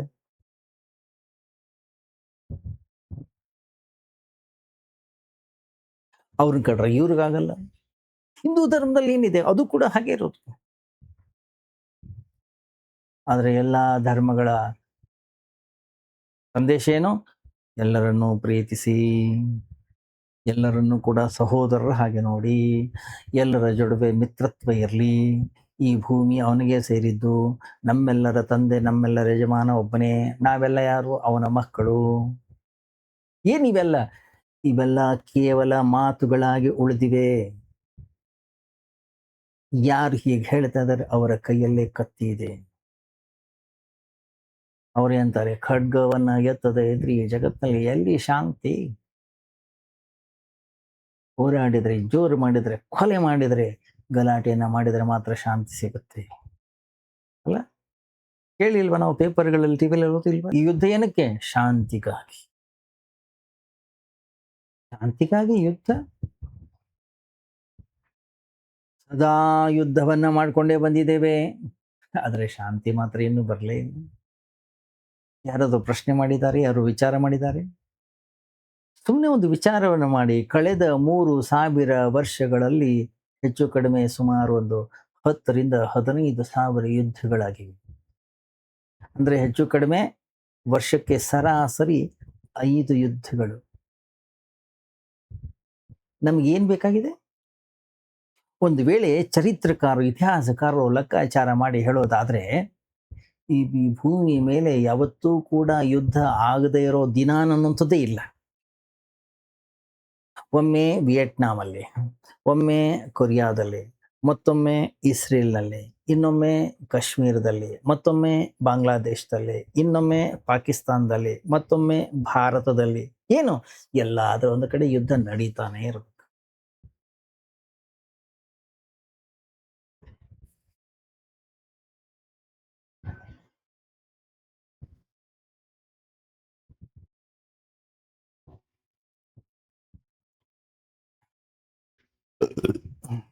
ಇವತ್ತು ನಿನ್ನೆ ಅಲ್ಲ, ಮೊದಲಿಂದಲೂ ಕೂಡ ಅಷ್ಟೇ. ಈ ಮನುಷ್ಯ ಸಂಪೂರ್ಣವಾಗಿ ಆರೋಗ್ಯವಾಗಿ ಇರಲೇ ಇಲ್ಲ ಅನ್ಸುತ್ತೆ. ಕೆಲವೊಮ್ಮೆ ಕಾಲು ನೋವು, ಕೆಲವೊಮ್ಮೆ ತಲೆನೋವು, ಇನ್ನೊಮ್ಮೆ ಸೊಂಟ ನೋವು, ಮತ್ತೊಂದು ಕಡೆಗೆ ಒಂದು ಕಡೆಗೆ ಆಪರೇಷನ್ ಆಗ್ತಾ ಇರ್ತದೆ, ಒಂದು ಕಡೆಗೆ ಬ್ಯಾಂಡೇಜ್ ಹಾಕ್ತಾ ಇರ್ತಾರೆ. ನಮ್ಮ ಈ ಇಡೀ ಸಂಸ್ಕೃತಿಯಲ್ಲಿಯೇ ವಿಷದ ಬೀಜ ಏನಾದ್ರೂ ಇದೆಯಾ? ಯಾರು ಪ್ರಶ್ನೆಯನ್ನ ಮಾಡ್ತಾ ಇಲ್ಲ. ದೊಡ್ಡ ದೊಡ್ಡ ಯುದ್ಧಗಳು ನಡೀತಾ ಇಲ್ಲ, ಆದ್ರೂ ಸಣ್ಣ ಸಣ್ಣ ಯುದ್ಧಗಳು ನಡೀತಾನೆ ಇರ್ತದೆ. ಹೊರಗಡೆ ಯುದ್ಧ ಆಗ್ತಾ ಇಲ್ಲ, ಮನೆ ಒಳಗಡೆ ಯುದ್ಧವನ್ನ ಮಾಡ್ತಾ ಇರ್ತೀವಿ. ನಮ್ಮ ಒಳಗಡೆ ಯುದ್ಧ ಇಲ್ಲ, ಟಿವಿಯಲ್ಲಿ ಯುದ್ಧ ಆಗ್ತಾ ಇರತ್ತೆ.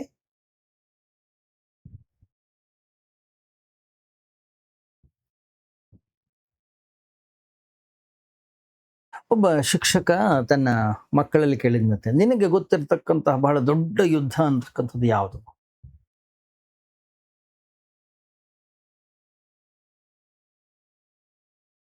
ಸರ್, ನಾನು ಹೇಳ್ಬೋದು, ಆದ್ರೆ ಅದನ್ನ ಹೇಳ್ಬಾರ್ದು ಅಂತ ಹೇಳ್ತಾರೆ.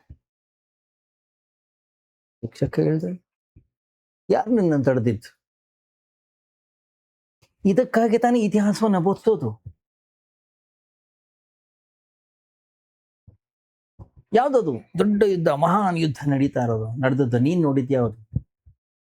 ಅವನಂದ, ಸರ್ ನಮ್ಮ ಅಪ್ಪ ಅಮ್ಮ, ಆದ್ರೆ ದಯವಿಟ್ಟು ಯಾರಿಗೂ ಹೇಳ್ಬೇಡಿ. ಗಮನಿಸಿ, ದೊಡ್ಡ ದೊಡ್ಡ ಯುದ್ಧಗಳು ಹೊರಗಡೆಗೆ ಕಣ್ಣಿಗೆ ಕಾಣಿಸ್ತವೆ, ಆದ್ರೆ ಸಣ್ಣ ಸಣ್ಣ ಯುದ್ಧಗಳು ಪ್ರತಿ ಕ್ಷಣವೂ ಕೂಡ ನಡೀತವೆ.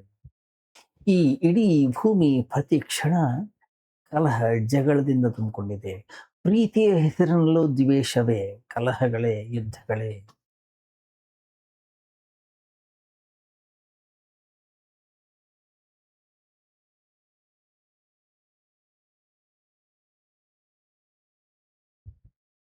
ಯಾವನೋ ಒಬ್ಬ ವ್ಯಕ್ತಿಗೆ ಕೇಳ್ದ, ಹೇ ನಿಂದು ಯಾವತ್ತು ಮದುವೆ ಆಯ್ತು, ಡೇಟ್ ಏನಾದ್ರು ನಿಂಗೆ ನೆನಪಿದ್ಯಾ ಅಥವಾ ಮರ್ತೋಗಿದ್ಯಾ? ಸರ್ ಹೆಂಗ್ ಸರ್, ಜೀವನದ ದುಃಖದ ಸಂಗತಿಯನ್ನ ಮರೆಯೋದು ಹೇಗೆ ಹೇಳಿ? ಯಾವತ್ತೂ ಮರೆಯಲ್ಲ. ಸುಖ ಮರ್ತು ಹೋಗುತ್ತೆ, ಆದ್ರೆ ದುಃಖ ಯಾವತ್ತೂ ಕೂಡ ಮರೆಯೋದಿಲ್ಲ.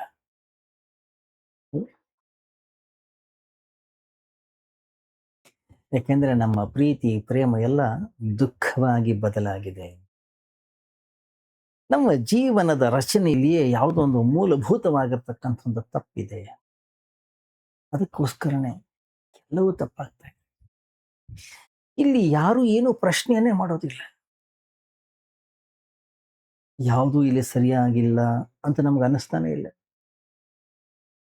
ನಾವು ಯಾವ ವ್ಯಕ್ತಿಯನ್ನ ಆರೋಗ್ಯವಂತ ಅಂತ ಹೇಳಿ ನಾವು ತಿಳ್ಕೊತಾ ಇದೀವೋ ಅಥವಾ ಕರಿತಾ ಇದೀವೋ, ಅವನು ಎಷ್ಟರ ಮಟ್ಟಿಗೆ ಸರಿ? ಒಬ್ಬ ವ್ಯಕ್ತಿ ಅಂಗಡಿಗೆ ಹೋಗ್ತಾನೆ, ಕೆಲಸವನ್ನ ಮಾಡ್ತಾನೆ. ಇನ್ನೊಬ್ಬ ವ್ಯಕ್ತಿ ಮಾರ್ಕೆಟ್ಗೆ ಹೋಗ್ತಾನೆ. ಮತ್ತೊಬ್ಬ ವ್ಯಕ್ತಿ ಮನೆ ಸಂಸಾರವನ್ನ ನಿರ್ವಹಣೆ ಮಾಡ್ತಾ ಇದ್ದಾನೆ. ಆಮೇಲೆ ಅವನು ಮಾನಸಿಕವಾಗಿ ಆರೋಗ್ಯವಾಗಿದ್ದಾನೆ. ಹುಚ್ಚ ಅಲ್ಲ ಅಂತ ನೀವು ಭಾವಿಸ್ತೀರಾ? ಅವನನ್ನ ಒಂದ್ಸರಿ ಒಮ್ಮೆ ಕೋಪದಲ್ಲೇ ನೋಡಿ.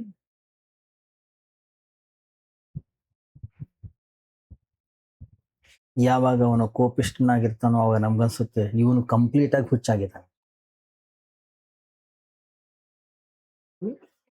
ಮನೋವಿಜ್ಞಾನಿಗಳು ಹೇಳ್ತಾರೆ, ಕೋಪ ಅನ್ನುವುದು ತಾತ್ಕಾಲಿಕವಾಗಿರತಕ್ಕಂಥ ಒಂದು ಹುಚ್ಚುತನ. ಅದು ದಿನದಲ್ಲಿ ಕನಿಷ್ಠ 2ರಿಂದ 10 ಬಾರಿ ಆದ್ರೂ ಕೂಡ ಪ್ರತಿಯೊಬ್ಬ ಮನುಷ್ಯನನ್ನ ಆವರಿಸ್ತದೆ. ಆ ತಾತ್ಕಾಲಿಕ ಹುಚ್ಚುತನ ಅನ್ನುವಂಥದ್ದು ಶಾಶ್ವತವಾಗಿರ್ತಕ್ಕಂಥ ಹುಚ್ಚುತನ ಆಗಿ ಬದಲಾಗಲಿಕ್ಕೆ ಎಷ್ಟು ಸಮಯ ಬೇಕು? ಯಾವ ವ್ಯಕ್ತಿ ನಿರಾಶೆಯನ್ನು ಹೊಂದಿದ್ದಾನೆ ಆ ವ್ಯಕ್ತಿಯನ್ನು ನೋಡಿ. ಅನಂತರ ನಮ್ಮದೇ ಮನಸ್ಸನ್ನು ನಾವು ಪರಿಶೀಲಿಸಿಕೊಂಡು ನೋಡೋಣ, ಅಲ್ಲೇನು ನಡೀತಾ ಇದೆ. ಆವಾಗ ನಮಗೆ ಆಶ್ಚರ್ಯವಾಗುತ್ತೆ. ಎಲ್ಲಾ ರೀತಿಯ ಹುಚ್ಚುತನ ನಮ್ಮ ಒಳಗಡೆಗಿದೆ. ನಮ್ಮ ಆಲೋಚನೆಯ ಒಳಗಡೆಗೆ ಏನೆಲ್ಲ ನಡೀತಾ ಇದೆ.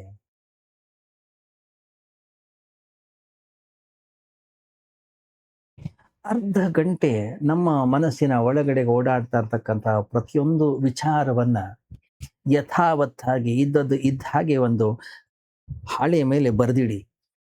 ಅನಂತರ ಆ ಹಾಳೆಯನ್ನ ನಿಮ್ಮ ಅತ್ಯಂತ ಆಪ್ತ ಸ್ನೇಹಿತನಿಗೆ ತೋರಿಸಿ. ನಾವು ನಮ್ಮ ಮನಸ್ಸು ಒಪ್ಪಲ್ಲ. ಯಾಕೆ? ಬೇಡಪ್ಪ, ಯಾಕೆ? ಏನ್ ತಿಳ್ಕೊಳ್ತಾರೋ? ಯಾಕೆ ಹೇಳಿ? ನಮ್ಮ ಹುಚ್ಚುತನ ಅಲ್ಲಿ ಕಾಣಿಸ್ತದೆ. ನಿಜವಾಗ್ಲೂ ಹೇಳ್ಬೇಕಂತಂದ್ರೆ ಹುಚ್ಚಾಸ್ಪತ್ರೆಯಲ್ಲಿ ಇರ್ತಕ್ಕಂಥ ಒಬ್ಬ ಹುಚ್ಚ ಮತ್ತು ನಮಗೆ ಕ್ವಾಲಿಟೇಟಿವ್ ಡಿಫರೆನ್ಸ್, ಗುಣಾತ್ಮಕವಾಗಿರ್ತಕ್ಕಂಥ ವ್ಯತ್ಯಾಸ ಇಲ್ಲವೇ ಇಲ್ಲ. ಮತ್ತೆ ಕೇವಲ ಪ್ರಮಾಣದ ವ್ಯತ್ಯಾಸ ಇದೆ, ಕ್ವಾಂಟಿಟೇಟಿವ್ ಡಿಫರೆನ್ಸ್. ಡಿಗ್ರಿಯಲ್ಲಿ ವ್ಯತ್ಯಾಸ ಇದೆ. ನಾವು 98 ಡಿಗ್ರಿಯಲ್ಲಿದ್ರೆ ಅವನು 100 ಡಿಗ್ರಿಯಲ್ಲಿದ್ದಾನೆ. ನೀರು 100 ಡಿಗ್ರಿ ಆದ ಕೂಡಲೇ ಕುದಿಲಿಕ್ಕೆ ಶುರು ಆಗುತ್ತೆ, ಅದು ಆವಿ ಆಗ್ಲಿಕ್ಕೆ ಶುರು ಆಗುತ್ತೆ. ಮಾನಸಿಕವಾಗಿ ಸಂಪೂರ್ಣವಾಗಿ ಆರೋಗ್ಯವಾಗಿರ್ತಕ್ಕಂಥ ಮನುಷ್ಯನನ್ನ ಈ ಜಗತ್ತಿನಲ್ಲಿ ಹುಡುಕೋದು ಬಹಳ ಕಷ್ಟ. ಶಾರೀರಿಕವಾಗಿ ಆರೋಗ್ಯವಾಗಿರುವ ಜನ ಸಿಗ್ಬೋದು ನಮ್ಗೆ. ಶಾರೀರಿಕ ಆರೋಗ್ಯ ಅದೇನು ದೊಡ್ಡ ಗುಣಮಟ್ಟದ್ದೇನಲ್ಲ. ಎಲ್ಲಾ ಪ್ರಾಣಿಗಳು ಶಾರೀರಿಕವಾಗಿ ಹೆಚ್ಚು ಕಡಿಮೆ ಆರೋಗ್ಯವಾಗಿಯೇ ಇವೆ. ಶಾರೀರಿಕ ಆರೋಗ್ಯ ಪ್ರಾಣಿಜನ್ಯದ ಗುಣದ ಒಂದು ಭಾಗ ಅದು. ಆದರೆ ಮನಸ್ಸಿನ ಆರೋಗ್ಯ, ಸಂತತ್ವ, ಬುದ್ಧತ್ವ ಇದು ಬಹಳ ಅಪರೂಪ. ಕೋಟ್ಯಾಂತರ ವರ್ಷಗಳಲ್ಲಿ ಯಾರೋ ಒಬ್ಬ ವ್ಯಕ್ತಿ ಆ ರೀತಿಯ ಮಾನಸಿಕ ಆರೋಗ್ಯವನ್ನ ಸಾಧಿಸ್ತಾನೆ. ಅಂಥವರನ್ನ ನಾವು ಸಂತ ಅಂತೀವಿ, ಅಂಥವರನ್ನ ನಾವು ತೀರ್ಥಂಕರ ಅಂತ ಕರಿತೀವಿ, ಅಂಥವರನ್ನ ಅವತಾರ ಪುರುಷ ಅಂತೀವಿ, ಅಂಥವರನ್ನ ಭಗವಂತ ಅಂತ ಕರಿತೀವಿ. ನಾವು ಕರೀಲೇಬೇಕು. ಹ್ಮ್. ಬೇರೆ ದಾರಿನೇ ಇಲ್ಲ ನಮ್ಗೆ. ಯಾಕೆಂದ್ರೆ ಬಹಳಷ್ಟು ಜನ ಮಾನಸಿಕವಾಗಿ ಆರೋಗ್ಯವಾಗಿದ್ರೆ ಯಾರೋ ಒಬ್ಬ ವ್ಯಕ್ತಿಯನ್ನು ಅವತಾರ ಪುರುಷ, ಒಬ್ಬ ಸಂತ, ಮಹಾತ್ಮ ಅಂತ ಹೇಳಿ ಬೇರೆ ಮಾಡೋ ಅವಶ್ಯಕತೆ ಇಲ್ಲ.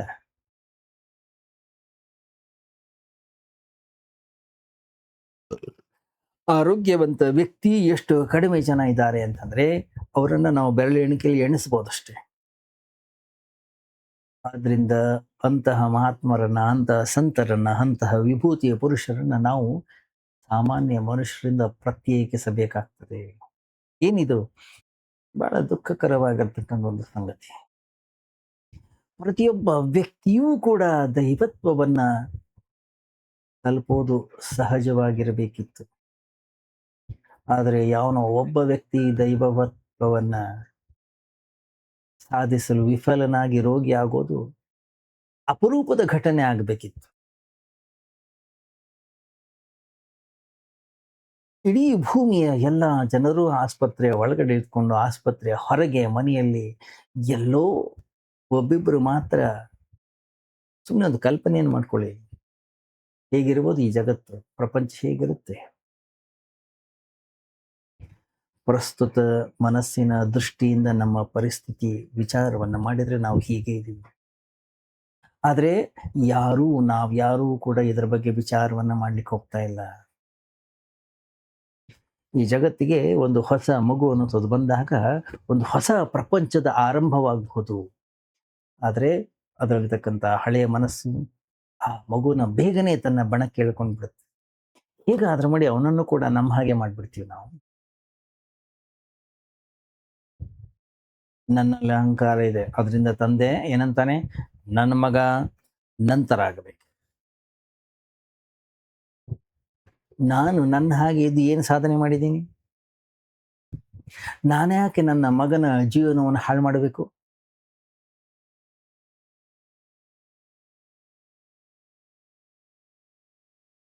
ಯಾವ ತಂದೆಯೂ ಕೂಡ ಅದನ್ನ ವಿಚಾರ ಮಾಡೋದಿಲ್ಲ.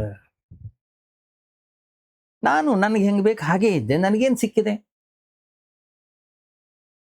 ಕುಟುಂಬದವ್ರು ಹೇಳಿದ್ರು ನಮ್ಮ ಮಗು ಪ್ರತ್ಯೇಕವಾಗಿರಬೇಕು, ನಾವು ಹೋದ್ರು ನಮ್ಮ ಹೆಸರು ಮಗನ ಮೂಲಕ ಈ ಜಗತ್ತಿನಲ್ಲಿ ಉಳಿಬೇಕು. ಇದನ್ನೇ ಬಯಸೋದು ಎಲ್ರು ಕೂಡ. ನಮ್ಮ ಹೆಸರಲ್ಲಿ ಏನಿದೆ ಹೇಳಿ ನೋಡ. ಒಂದು ವೇಳೆ ಸ್ವಲ್ಪ ಹುಡುಕ್ಲಿಕ್ಕೆ ಹೊರಟ್ರೆ ಕಷ್ಟಕ್ಕೀಡಾಗ್ತೀವಿ. ಒಬ್ಬ ವ್ಯಕ್ತಿ ಶ್ರೀಮಂತ ಆದ ಕೂಡಲೇ ತನ್ನ ವಂಶ ವೃಕ್ಷವನ್ನ ತಯಾರು ಮಾಡ್ಲಿಕ್ಕೆ ಹೇಳ್ದ. ಒಬ್ಬ ದೊಡ್ಡ ಇತಿಹಾಸಕಾರನನ್ನ ಸಂಶೋಧನೆಗೆ ನೇಮಿಸಿದ. ಕೆಲವು ತಿಂಗಳುಗಳ ನಂತರ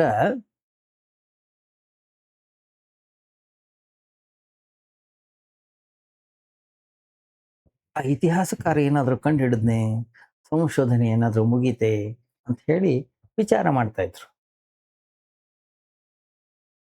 ಅವನು ಹೇಳ್ದ, ಇಲ್ಲ, ಸ್ವಲ್ಪ ಜಾಸ್ತಿನೇ ಸಂಶೋಧನೆ ಮಾಡಿಬಿಟ್ಟಿದ್ದಾನೆ. ಈಗ ಸಮಸ್ಯೆ ಏನಾಗಿದೆ ಅಂತಂದ್ರೆ ಅವನು ಏನು ಸಂಶೋಧನೆಯನ್ನ ಮಾಡಿದ್ದಾನೆ ಅದನ್ನು ಹೇಳದೆ ಇರೋದಕ್ಕೆ ನಾನೀಗ ಅವನಿಗೆ ಹಣ ಕೊಡ್ಬೇಕಾಗಿದೆ. ಯಾಕೆ? ಯಾಕೆಂದ್ರೆ ಅವನು ಕಂಡು ಹಿಡಿದಿರೋದು ಒಂದಿಷ್ಟು ಅಪಾಯಕಾರಿ ಸಂಗತಿಗಳನ್ನು. ನಮ್ಮ ಪೂರ್ವಜರಲ್ಲಿ ಯಾರೋ ಒಬ್ಬ ಕೊಲೆಗಾರ ಇದ್ದಂತೆ, ಯಾರೊಬ್ಬ ಜೈಲಿನಲ್ಲಿ ಸತ್ತೋಗಿದ್ನಂತೆ, ಇನ್ಯಾರೋ ಹುಚ್ಚ ಇದ್ದಂತೆ. ಇದೆಲ್ಲ ಕಂಡುಹಿಡಿದ್ಯಾನೋ, ಇದೆಲ್ಲ ಅನ್ವೇಷಣೆ ಮಾಡಿದ್ದಾನೆ. ಸಮಸ್ಯೆ ಏನಂತಂದ್ರೆ ಇದನ್ನ ಇನ್ನೊಬ್ಬರ ಮುಂದೆ ಹೇಳದೆ ಇರೋದಕ್ಕೆ ಅವನಿಗೆ ನಾನು ಲಂಚ ಕೊಡ್ತಾ ಇದ್ದೀನಿ. ವಂಶವೃಕ್ಷವನ್ನ ಬರೀಲಿಕ್ಕಾಗಲ್ಲ. ಮೊದಲು ಸಂಶೋಧನೆಯನ್ನ ಮಾಡಲಿಕ್ಕೆ ನಾನು ಹಣವನ್ನ ಕೊಡ್ತಾ ಇದ್ದೆ. ಈಗ ಹುಡುಕಿರೋದನ್ನ ಕಂಡುಹಿಡಿದಿರೋದನ್ನ ಮುಚ್ಚಿಡ್ಲಿಕ್ಕೆ ಹಣವನ್ನ ಕೊಡ್ತಾ ಇದ್ದೀನಿ. ಒಂದು ವೇಳೆ ನಾವು ಕೂಡ ನಮ್ಮ ವಂಶವೃಕ್ಷವನ್ನ ಹುಡುಕ್ಲಿಕ್ಕೆ ಹೊರಟ್ರೆ ಮನುಷ್ಯ ಕುಲ ಮಾಡಿದ ಎಲ್ಲ ಅಪರಾಧಗಳನ್ನ ನಾವು ನಮ್ಮ ಪೂರ್ವಜರಲ್ಲಿ ಕಾಣ್ತೀವಿ. ಯಾಕೆ? ಇಡೀ ಮಾನವ ಕುಲದ ವಂಶಜರು. ನಾವು ಕೂಡ ಅದೇ ಮನುಷ್ಯ ಕುಲದ ಒಂದು ಅಲೆಗಳು. ಹೀಗಾಗಿ ಹೊಸದಾಗಿ ಈ ಜಗತ್ತಿಗೆ ಏನು ಮಗು ಅನ್ನುವಂಥದ್ದು ಬರುತ್ತೆ, ಆ ಮಗುವಿಗೆ ಜ್ಞಾನವನ್ನ ಬೋಧಿಸುವಾಗ ಬಹಳಷ್ಟು ವಿಚಾರವನ್ನ ಮಾಡಿ ಜ್ಞಾನವನ್ನ ಕೊಡೋದು ಬಹಳ ಅಗತ್ಯ. ಯಾಕಂದ್ರೆ ನಮ್ಮಲ್ಲಿರ್ತಕ್ಕಂಥ ಆ ಜ್ಞಾನವೇ ತಪ್ಪಾಗಿದೆ. ಮಗುಗೆ ಕೊಡ್ಲಿಕ್ಕೆ ನಮ್ಮ ಹತ್ರ ಏನಿದೆ? ಮಗುವಿನ ಮುಂದೆ ನಿಜವಾಗ್ಲೂ ನಿಂತುಕೊಂಡು ಕ್ಷಮೆ ಕೇಳಬೇಕು. ಅಪ್ಪ, ನನ್ನ ಹತ್ರ ನಿನಗೆ ಕೊಡ್ಲಿಕ್ಕೆ ಏನೂ ಇಲ್ವೇ ಇಲ್ಲ. ನಿನ್ನ ಹಾದಿಯನ್ನ ನೀನೇ ಹುಡುಕೋ, ನಿನ್ನ ಹಾದಿಯನ್ನ ನೀನೇ ಅನ್ವೇಷಣೆಯನ್ನ ಮಾಡು. ವಿಷದಿಂದ ಕೂಡಿರತಕ್ಕಂತಹ ಪಾತ್ರೆಗಿಂತ ಖಾಲಿ ಪಾತ್ರೆಯನ್ನ ಕೊಡೋದೇನಿದೆ ಬೆಟರ್.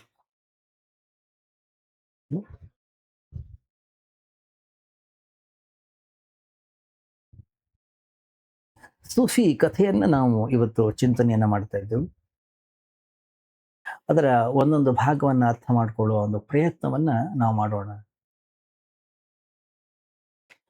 ಸೂಫಿ ಸಂತರು ಅಂತಕ್ಕಂಥವ್ರು ಏನಿದ್ದಾರೆ, ಬಹಳ ಆಳವಾದ ಚಿಂತನೆಯನ್ನ ಮಾಡಿ ಕಥೆಗಳನ್ನ ಬರೀತಾರೆ.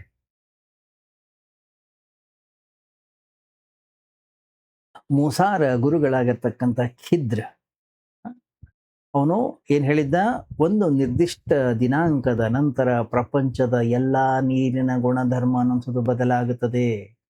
ಅದನ್ನ ಯಾರ್ಯಾರು ಕುಡಿತಾರೆ ಎಲ್ಲರೂ ಕೂಡ ಹುಚ್ಚರಾಗುತ್ತಾರೆ. ಒಂದು ವೇಳೆ ನೀವು ಸ್ವಲ್ಪ ನೀರನ್ನ ಪ್ರತ್ಯೇಕವಾಗಿ ಇಟ್ಕೊಂಡು ಇಂತಹ ಒಂದು ಪೌಡರ್ನ ಅದಕ್ಕೆ ಮಿಕ್ಸ್ ಮಾಡಿ ಇಟ್ಕೊಂಡ್ರೆ ಅದನ್ನ ಯಾರು ಕುಡಿತಾರೆ ಅವರು ಮಾತ್ರ ಸುರಕ್ಷಿತರಾಗಿರ್ತಾರೆ ಅನ್ನುವಂಥ ಎಚ್ಚರಿಕೆಯನ್ನ ನೀಡಿದ್ರು. ಆದರೆ ಒಬ್ಬ ವ್ಯಕ್ತಿ ಮಾತ್ರ ಅವರ ಎಚ್ಚರಿಕೆಯನ್ನ ಬಹಳಷ್ಟು ಗಂಭೀರವಾಗಿ ಪರಿಗಣಿಸ್ತಾ,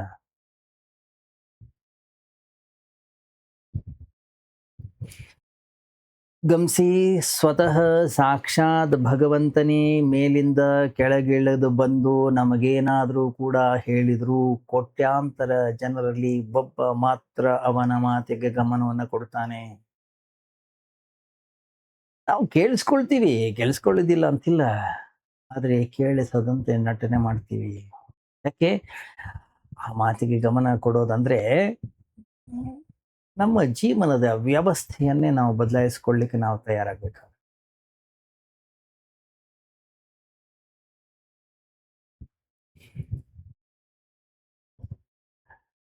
ಆ ಗುರು ಹೇಳಿದಾಗ ಜನ ನಕ್ಕಿರ್ಬೋದು, ಹುಚ್ಚ, ಯಾವತ್ತಾದ್ರೂ ಹೀಗೆ ಆಗ್ತದೆಯಾ ಅಥವಾ ಹಿಂದೆ ಯಾವತ್ತಾದ್ರೂ ಆಗಿದೆಯಾ? ನಾವು ಹಿಂದೆ ಯಾವತ್ತೂ ಈ ತರದ್ದು ಕೇಳೇ ಇಲ್ಲ, ಎಲ್ಲೂ ಓದೇ ಇಲ್ಲ, ಇವಾಗ ಯಾಕಾಗತ್ತೆ ಹೀಗೆ? ಹೇಳಿರ್ಬೋದು ಅವತ್ತು ಅದನ್ನು ಕೇಳಿದಂಥ ಜನ. ಯಾಕೆಂದ್ರೆ ಯಾವಾಗ್ಲೂ ಕೂಡ ಅಷ್ಟೇ, ಜನ ನಾವೆಲ್ಲರೂ ಕೂಡ ಹಿಂದೆ ಭೂತಕಾಲದಲ್ಲಿ ಜೀವನವನ್ನು ಮಾಡ್ತೀವಿ. ನಮ್ಮ ಭವಿಷ್ಯ ಕಾಲ ಅನ್ನೋದೇನಿದೆ ಭೂತಕಾಲದ ಪುನರಾವರ್ತನೆ.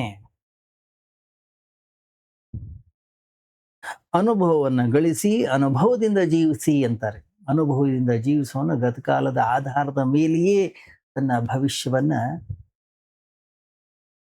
ಪುನರಾವರ್ತನೆ ಮಾಡ್ತಾನೆ.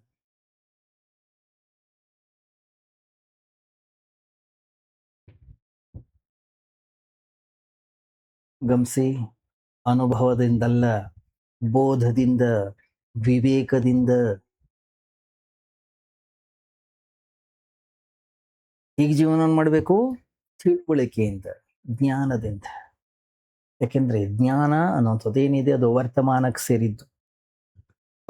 ಈ ಜಗತ್ತಲ್ಲಿ ಒಮ್ಮೆ ಏನು ನಡೀತದೆ ಅದು ಇನ್ನೊಂದ್ಸರಿ ಆಗೋದೇ ಇಲ್ಲ. ಜೀವನ ಪ್ರತಿ ಕ್ಷಣವೂ ಕೂಡ ಬದಲಾಗ್ತಾ ಇರ್ತದೆ.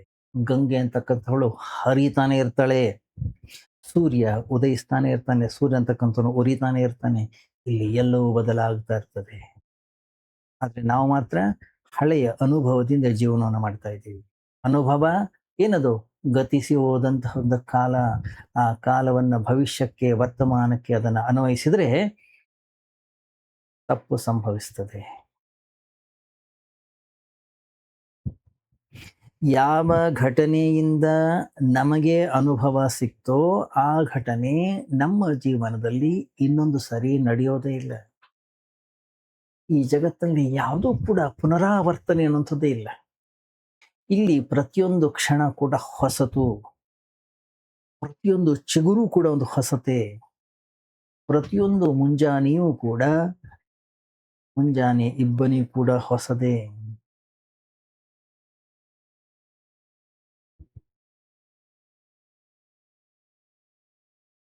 ಈ ಹೊಸದರಲ್ಲಿ ಆ ಹಳೆಯ ಕಸವನ್ನ ತಂದ್ರೆ ಏನಾಗುತ್ತೆ?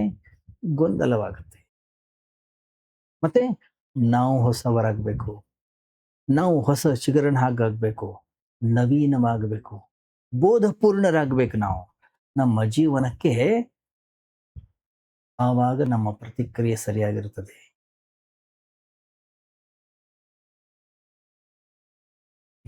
ಗಮನಿಸಿ, ಒಬ್ಬ ಜ್ಞಾನಿಗೂ ನಮಗಿರ್ತಕ್ಕಂಥ ವ್ಯತ್ಯಾಸ ಇದು.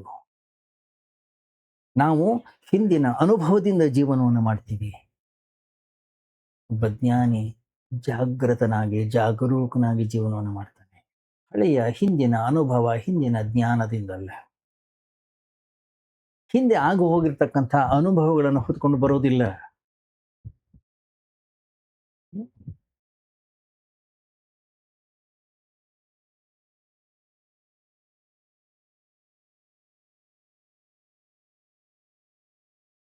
ಒಂದು ಹಳ್ಳಿಯಲ್ಲಿ 2 ದೇವಸ್ಥಾನ ಇದ್ದು. ಎರಡೂ ಪೂಜಾರಿಗಳ ನಡುವೆ ಶತ್ರುತ್ವ ಇತ್ತು. ಇವತ್ತು ನಿನ್ನೆ ಅಲ್ಲ, ತಲೆಮಾರುಗಳಿಂದ. ಇಬ್ರು ಯಾವತ್ತೂ ಕೂಡ ಭೇಟಿ ಆಗ್ತಾರೆ.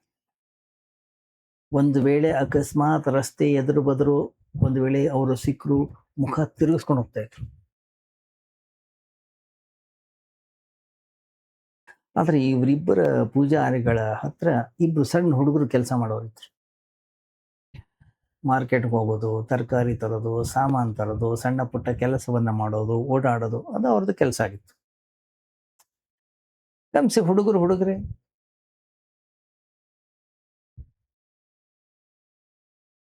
ಪೂಜಾರಿ ಹೇಳೋನು, ಏಯ್ ಆ ಹುಡುಗನ ಜೊತೆ ಮಾತಾಡ್ಬೇಡ.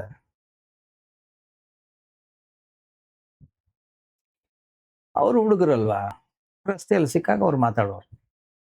ಒಂದು ದಿವಸ ಮೊದಲನೇ ದೇವಸ್ಥಾನದ ಹುಡುಗ ವಾಪಸ್ ಬಂದ. ಬಹಳ ಬೇಸರ ಆಗಿತ್ತು ಅವನಿಗೆ. ಅವನು ತನ್ನ ಗುರುಗಳಲ್ಲಿ ಹೇಳ್ದ, ಇವತ್ತೊಂದು ದೊಡ್ಡ ಸಮಸ್ಯೆ ಆಗೋಯ್ತು. ನಾನು ಹೋಗ್ತಾ ಇದ್ದಾಗ ಎದುರುಗಡೆ ದೇವಸ್ಥಾನದ ಹುಡುಗ ಸಿಕ್ಬಿಟ್ಟ. ಎಲ್ಲಿ ಹೋಗ್ತಾ ಇದೀಯಾ ಅಂತ ಕೇಳ್ದ.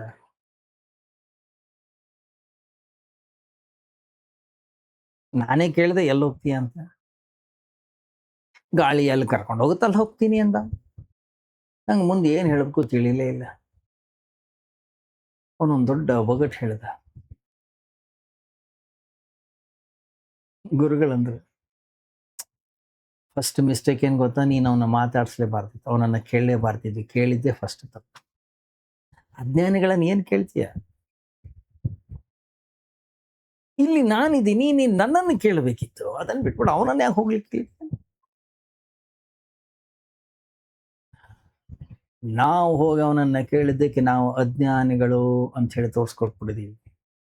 ನಾವು ಯಾವಾಗಲೂ ಕೂಡ ಉತ್ತರವನ್ನು ಕೊಡ್ತಕ್ಕಂಥವ್ರು, ಪ್ರಶ್ನೆ ಮಾಡೋರಲ್ಲ. ಆಯ್ತು, ಇವಾಗ ಕೇಳಿ ಆಗೋಗಿದೆ, ಏನಾದ್ರೂ ಆಗ್ಲಿ ಅವನು ಸೋಲಿಸ್ಲೇಬೇಕು. ಯಾಕಂದ್ರೆ ಈ ದೇವಸ್ಥಾನ ಯಾವತ್ತೂ ಸೋತಿಲ್ಲ. ನಾಳೆ ಅವನನ್ನು ಸೋಲಿಸ್ಬೇಕು. ನಾಳೆ ಮತ್ತೆ ಎಲ್ಲಿ ಹೋಗ್ತಾ ಇದೀಯಾ ಅಂತ ಕೇಳು. ಅವಾಗ ಅವನು ಗಾಳಿ ಎಲ್ಲಿ ಹೋಗುತ್ತೆ ಅಲ್ಲಿ ಹೋಗ್ತೀನಿ ಅಂತಂದ್ರೆ, ಗಾಳಿಯ ಬೀಸ್ತಾ ಇದ್ರೆ, ಪ್ರಶಾಂತವಾಗಿದ್ರಿ ಏನ್ ಮಾಡ್ತೀಯ ಅಂತ ಕೇಳು. ಬಾಯಿ ಮುಚ್ಕೊಂಡು ಕೂತ್ಕೊಳ್ತಾನ. ಅಂತವ್ರ ಬಾಯಿ ಮುಚ್ಚೋದು ಬಹಳ ಅಗತ್ಯ.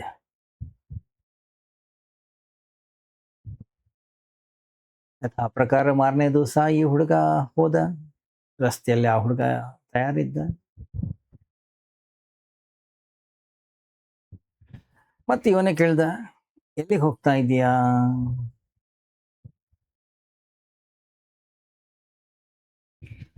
ಅವನಂದ, ಕಾಲ್ ಯಾವ ಕಡೆ ಕರ್ಕೊಂಡು ಹೋಗುತ್ತೋ ಆ ಕಡೆಗೆ ಹೋಗ್ತೀನಿ.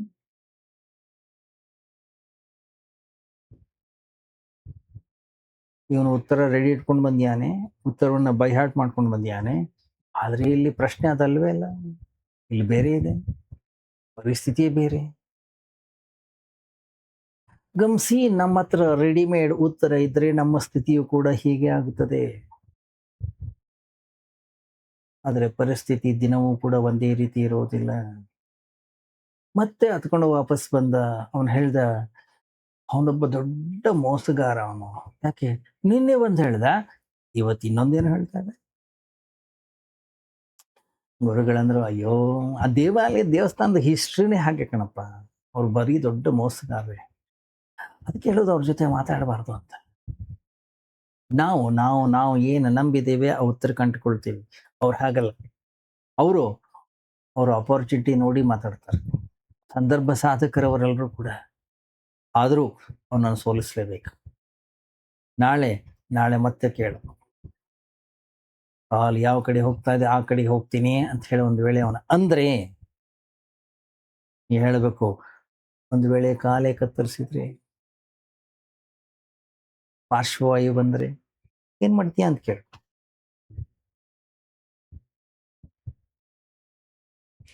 ಗಮನಿಸಿ, ಜಗತ್ತಿನಲ್ಲಿ ನಾವು ಮತ್ತೊಬ್ಬರ ಬಾಯಿಯನ್ನ ಮುಚ್ಚಿಸೋದ್ರಲ್ಲೇ ನಿರತರಾಗಿರ್ತೀವಿ. ಪಾಪ ಸಣ್ಣ ಹುಡುಗ ಅವನು ಮಾರನೇ ದಿವಸ ಮತ್ತೆ ಬಂದ. ಬೇಗನೆ ಹೋಗಿ ಬಂದು ನಿಂತ್ಕೊಂಡ ಅವನು. ಸ್ವಲ್ಪ ಹೊತ್ತಾದ್ಮೇಲೆ ಆ ಹುಡುಗ ಬಂದ.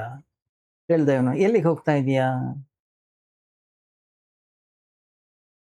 ಅವನಂದ, ಮಾರ್ಕೆಟ್ಗೆ ಹೋಗ್ತಾ ಇದ್ದೀನಿ ತರಕಾರಿ ತರ್ಲಿಕ್ಕೆ. ಇವನ ಹತ್ರ ಉತ್ತರ ಇಲ್ಲ. ಯಾಕೆ? ಇವನು ಕೊಡೋ ಉತ್ತರ ಅದಕ್ಕೆ ಸರಿ ಹೊಂದಕ್ಕೆ ಆಗ್ತಾನೆ ಇಲ್ಲ. ಇಲ್ಲಿ ಕಾಲು ಇಲ್ಲ, ಗಾಳಿನೂ ಇಲ್ಲ. ಬಹಳ ನಿರಾಶೆ ಆಯ್ತು. ಗುರುಗಳೇ, ಅವನ್ ಬಾಯಿ ಮುಚ್ಚೋದು ಬಹಳ ಕಷ್ಟ. ಯಾಕಂದ್ರೆ ನಾನೇನು ರೆಡಿಮೇಡ್ ಆನ್ಸರ್ ತೆಗೆದುಕೊಂಡು ಹೋಗಿದ್ದೀನಿ,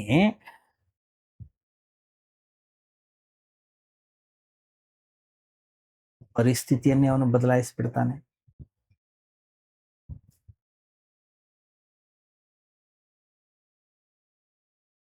ಗಮನಿಸಿ, ಬೈ ಹಾರ್ಟ್ ಮಾಡಿರ್ತಕ್ಕಂಥ ಉತ್ತರಗಳು ಯಾವುವು ಕೂಡ ಪ್ರಯೋಜನಕ್ಕೆ ಬರೋದಿಲ್ಲ.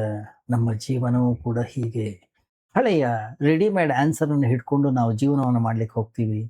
ಪರಿಸ್ಥಿತಿ ಬದಲಾಗುತ್ತದೆ. ಜೀವನದ ಸತ್ಯವನ್ನ ನಾವು ತಪ್ಪಿಸಿಕೊಳ್ತೀವಿ. ನಮ್ಮ ಸಿದ್ಧವಾದಂತಹ ಉತ್ತರಗಳ ಕಾರಣದಿಂದಲೇ ಭಗವಂತನ ದ್ವಾರ ಮುಚ್ಕೊಂಡಿದೆ.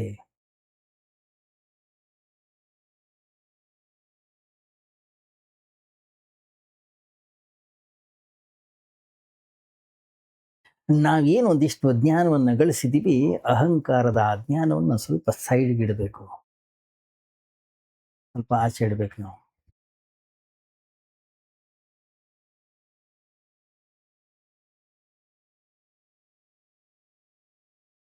ಯಾರೋ ರಾಮನ ಉತ್ತರವನ್ನು, ಕೃಷ್ಣನ ಉತ್ತರವನ್ನು, ಇನ್ನೇನನ್ನು ಮತ್ತೇನನ್ನು ಹಿಡ್ಕೊಂಡು ಓಡಾಡ್ತಾ ಇದೀವಿ ನಾವು.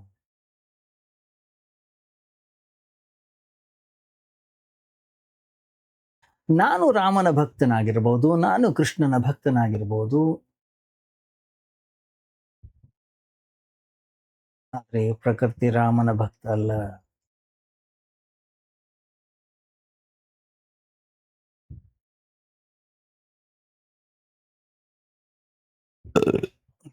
ಈ ಪ್ರಕೃತಿ ಪ್ರತಿ ಕ್ಷಣವೂ ಕೂಡ ಬದಲಾಗ್ತಾ ಇರ್ತದೆ. ಈ ಯಾವುದೂ ಕೂಡ ಈ ಜಗತ್ತಿನಲ್ಲಿ ಪುನರಾವರ್ತನೆ ಅನ್ನುವಂಥದ್ದು ಆಗೋದಿಲ್ಲ.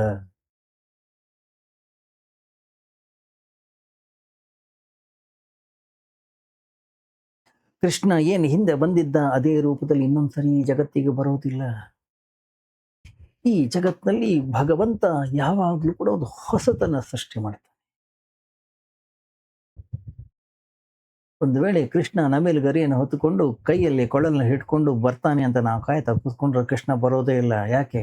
ಯಾಕೆಂದ್ರೆ ನಾವು ಯಾವ ಕೃಷ್ಣನನ್ನ ಕಾಯ್ತಾ ಇದ್ದೀವಿ ಆ ಕೃಷ್ಣ ಹೋಗಿ ಆಗಿದೆ. ಈಗ ಟೈ ಹಾಕೊಂಡು ಬರ್ಬೋದು, ಯಾರಿಗೊತ್ತು?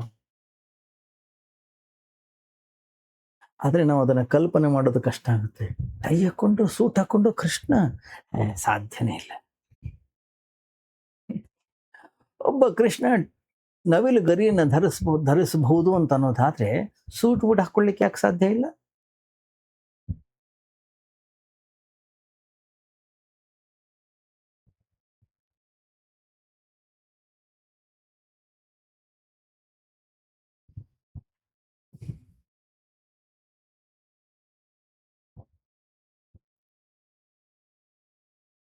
ಒಂದು ಹಳ್ಳಿಯಲ್ಲಿ ಒಂದು ಕಾಲೇಜು, ಆ ಕಾಲೇಜಲ್ಲಿ ಹುಡುಗರು ಒಂದು ನಾಟಕ ಆಡಿದ್ರು.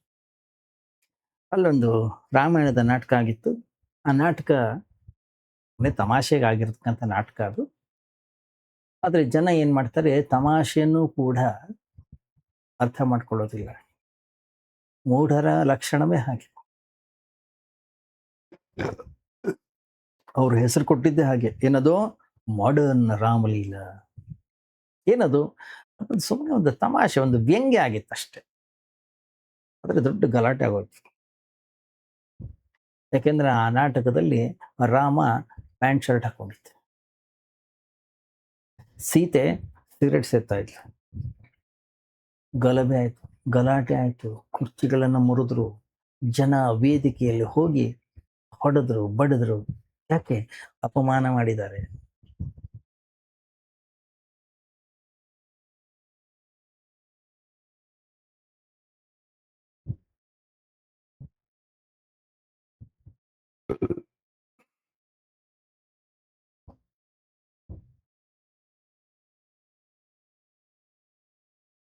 ಆಶ್ಚರ್ಯಕರವಾದಂತಹ ಸಂಗತಿ ಏನಂತಂದ್ರೆ, ವಿಷ್ಣು ಸ್ವರ್ಗದಲ್ಲಿ ಕೂತ್ಕೊಂಡು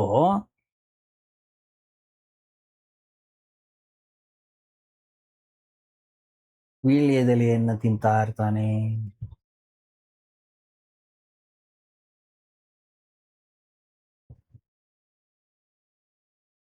ನವಿಲುಗರಿಯ ಕಿರೀಟವನ್ನ ಧರಿಸ್ಕೊಂಡಿರ್ತಾನೆ.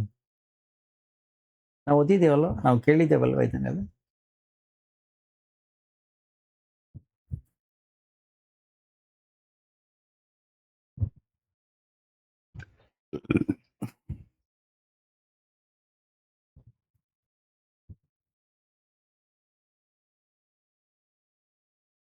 ಒಂದು ವೇಳೆ ನಮ್ಮ ಸರ್ಕಲ್‌ನಲ್ಲಿ ಯಾರಾದ್ರೂ ಕೂಡ ಒಂದು ನವಿಲುಗರಿಯ ಕಿರೀಟವನ್ನು ಹಾಕ್ಕೊಂಡು ನಿಂತ್ಕೊಂಡ್ರೆ ಏನಾಗುತ್ತೆ ಹೇಳಿ?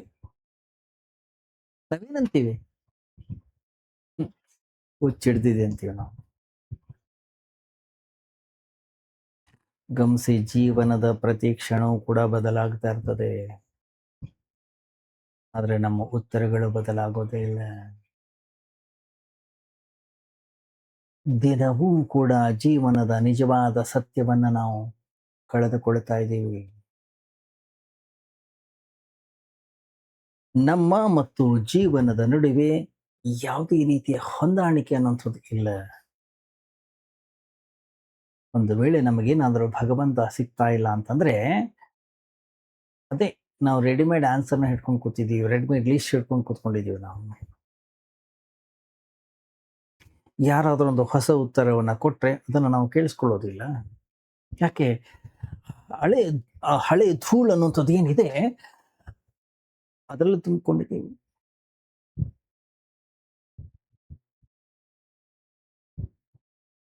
ಒಂದು ಘಳಿಗೆ ಬರಲಿದೆ, ಪ್ರಪಂಚದ ಎಲ್ಲಾ ನೀರಿನ ಗುಣಧರ್ಮ ಅನ್ನುವಂಥದ್ದು ಬದಲಾಗ್ತದೆ. ಅದನ್ನ ಯಾರು ಕುಡಿತಾರೆ ಎಲ್ಲರೂ ಕೂಡ ಹುಚ್ಚರಾಗ್ತಾರೆ. ಆ ಹುಚ್ಚುತನದಿಂದ ನೀವು ಪಾರಾಗಬೇಕಾದ್ರೆ ಈ ಶುದ್ಧ ನೀರನ್ನ ನೀವು ಉಳಿಸ್ಕೊಳ್ಳಿ. ಏನದು? ಅದೊಂದು ಎಚ್ಚರಿಕೆ ನೀಡಿದ್ರು. ಯಾವನೋ ಒಬ್ಬ ವ್ಯಕ್ತಿ ಮಾತ್ರ ಅದನ್ನ ಕೇಳಿಸ್ಕೊಂಡ. ಆ ವ್ಯಕ್ತಿ ನಿಜವಾಗ್ಲೂ ಕೂಡ ಆಶ್ಚರ್ಯಕರ ವ್ಯಕ್ತಿಯಾಗಿರ್ಬೇಕು. ಒಂದು ವೇಳೆ ನಾವು ಕೂಡ ಅಂತಹ ವ್ಯಕ್ತಿಯಾದಾಗ ಮಾತ್ರ ನಮ್ಮ ಜೀವನದಲ್ಲಿಯೂ ಕೂಡ ನಾವು ಏನಾದ್ರೂ ಹೊಸತನ್ನ ನಾನು ಕಂಡುಹಿಡಿಯಲಿಕ್ಕೆ ಸಾಧ್ಯ, ಸಂಭವಿಸ್ಲಿಕ್ಕೆ ಸಾಧ್ಯ ನಮ್ಮ ಜೀವನದಲ್ಲಿ. ಆದ್ರಿಂದ ಹೊಸದನ್ನ ಆಲಿಸಬೇಕು, ಹೊಸದನ್ನ ಗ್ರಹಿಸಬೇಕು, ಹೊಸದನ್ನ ನಾವು ಗುರುತಿಸಬೇಕು. ಅದಕ್ಕೆ ನಮಗೆ ಒಂದು ಹೊಸ ಕಣ್ಣು ಬೇಕು, ಹೊಸ ಹೃದಯ ಬೇಕು. ಹಳೆಯ ಕಣ್ಣು, ಹಳೆಯದು ಹೊಸದನ್ನ ಗುರುತಿಸ್ಲಿಕ್ಕೆ ಸಾಧ್ಯ ಇಲ್ಲ. ಆದ್ರಿಂದ ನಾವು ಪ್ರತಿ ಹೆಜ್ಜೆ ಕೂಡ ನಾವು ಎಡವುತ್ತೀವಿ.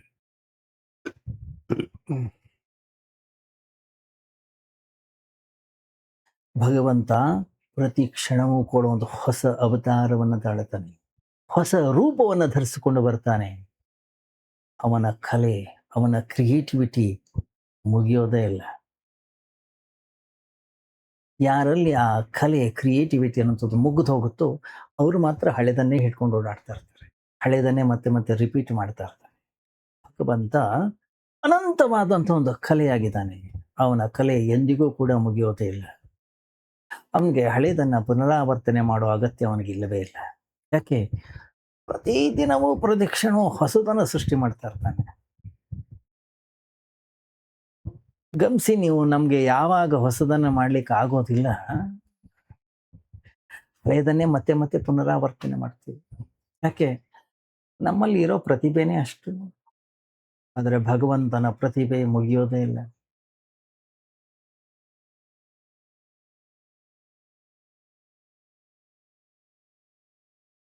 ಭಗವಂತ ಹೊಸ ರಾಮನನ್ನ ಸೃಷ್ಟಿ ಮಾಡ್ತಾನೆ, ಹೊಸ ಕೃಷ್ಣನನ್ನ ಸೃಷ್ಟಿ ಮಾಡ್ತಾನೆ, ಹೊಸ ಸಂತ ಮಹಾಂತರನ್ನ ಸೃಷ್ಟಿ ಮಾಡ್ತಾನೆ. ಪ್ರತಿದಿನವೂ ಕೂಡ ಹೊಸದನ್ನ ಮಾಡ್ತಾನವನು. ಹೊಸದನ್ನ ಆಲಿಸ್ತಕ್ಕಂಥ ಸಾಮರ್ಥ್ಯವೇ ಭಗವಂತನನ್ನ ತಲುಪತಕ್ಕಂಥ ಒಂದು ದ್ವಾರವಾಗುತ್ತದೆ. ಒಬ್ಬ ವ್ಯಕ್ತಿ ಮಾತ್ರ ಅದನ್ನ ಆಲಿಸ್ತ, ಕೇವಲ ಒಬ್ಬ ವ್ಯಕ್ತಿ ಅವನ ಎಚ್ಚರಿಕೆಗೆ ಗಮನ ಕೊಟ್ಟಿದ್ದ. ಉಳಿದ ಜನರಿಗೂ ಅವನು ಹೇಳಿದ್ದು ಕೇಳಿಸಿರ್ಬೇಕು. ಯಾಕಂದ್ರೆ ಕೇವಲ ಕೇಳಿಸಿಕೊಳ್ಳೋದ್ರಿಂದ ಏನು ಕೂಡ ಪ್ರಯೋಜನವಿಲ್ಲ. ಕಿವಿಯಿಂದ ಕೇಳ್ಬೋದು, ಒಂದು ಕಿವಿಯಿಂದ ಕೇಳೋದು, ಇನ್ನೊಂದು ಕಿವಿಯಿಂದ ಬಿಡ್ತಾ ಇರೋದು.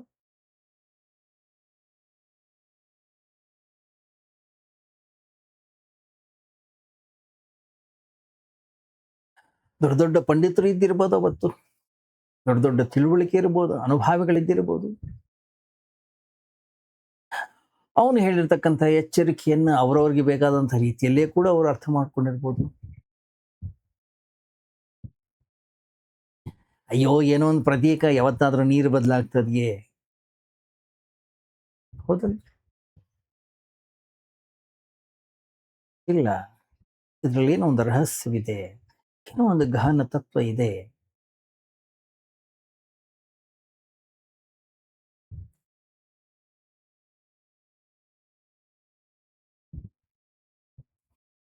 ಆ ಎಚ್ಚರಿಕೆಗೆ ಅನೇಕ ಜನ ವ್ಯಾಖ್ಯಾನವನ್ನ ಬರೆದಿರಬಹುದು, ಆದರೆ ಶುದ್ಧವಾದಂತಹ ನೀರನ್ನು ಅವರು ಅಂತಃಕರಣದ ಒಳಗಡೆಗೆ ಇಟ್ಕೊಂಡಿರಲಿಲ್ಲ.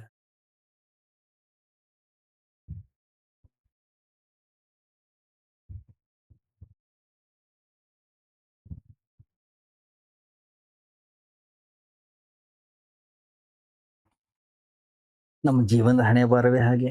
ಮತ್ತೊಬ್ಬರಿಗೆ ತಿಳಿಸಿ ಹೇಳೋದು, ಮತ್ತೊಬ್ಬರಿಗೆ ವಿವರಣೆಯನ್ನ ಕೊಡೋದ್ರಲ್ಲೇ ನಮ್ಮ ಜೀವನ ಮುಗಿದೋಗ್ಬಿಡುತ್ತೆ. ನಾವು ಬದಲಾಗೋದು ಯಾವಾಗ? ನಾವು ಯಾವತ್ತು ಈ ಜ್ಞಾನವನ್ನ ನಮ್ಮ ಜೀವನದಲ್ಲಿ ಅಳವಡಿಸಿಕೊಳ್ಳೋದು?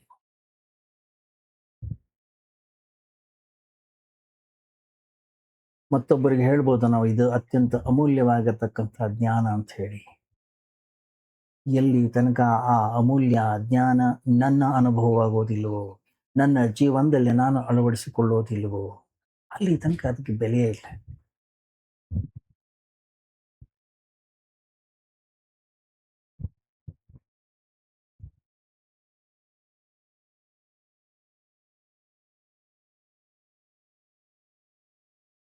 ಒಬ್ಬ ದಾರ್ಶನಿಕನಾಗಿ ಹೋದ ಪಿರುಹು ಅಂತ ಹೇಳಿ, ಅವನು ಯಾವಾಗ್ಲೂ ಹೇಳೋನು, ಜೀವನ ನಿಸ್ಸಾರ, ಜೀವನದಲ್ಲಿ ಯಾವುದೇ ಸಾರ ಇಲ್ಲ, ಎಲ್ಲವೂ ವ್ಯರ್ಥ, ಆತ್ಮಹತ್ಯೆ ಒಂದೇ ಇದಕ್ಕೊಂದು ಪರಿಹಾರ. ಅದನ್ನೇ ಬೋಧಿಸ್ತಾ ಇದ್ದವನು. 93 ವರ್ಷಗಳ ಕಾಲ ಬದುಕಿದ್ದವನು. ಅವನು ಮಾತ್ರ ಆತ್ಮಹತ್ಯೆ ಮಾಡ್ಕೊಳ್ಳೇ ಇಲ್ಲ, ಬಹಳ ಆರಾಮಾಗಿ ಬದುಕಿದ. ವೃದ್ಧಾಪ್ಯದಲ್ಲೂ ಕೂಡ ಅವನು ಜೀವನ ವ್ಯರ್ಥ, ಆತ್ಮಹತ್ಯೆ ಅನ್ನುವಂಥದ್ದು ಒಂದೇ ಮಾರ್ಗ ಹೇಳ್ತಾನೆ ಇದ್ದ. ಯಾರೋ ಒಂದಿಷ್ಟು ಜನ ಅವನು ಮುದುಕನಾದಾಗ ಅವನು ಬಂದು ಕೇಳಿದ್ರು, ನಿನ್ನ ಮಾತನ್ನು ಕೇಳ್ಕೊಂಡು ಎಷ್ಟೋ ಜನ ಆತ್ಮಹತ್ಯೆ ಮಾಡ್ಕೊಂಡ್ರಲ್ಲ ಸರ್, ಆದ್ರೆ ನೀವು ಮಾತ್ರ ಆತ್ಮಹತ್ಯೆನ ಮಾಡ್ಕೊಳ್ಳೇ ಇಲ್ಲ.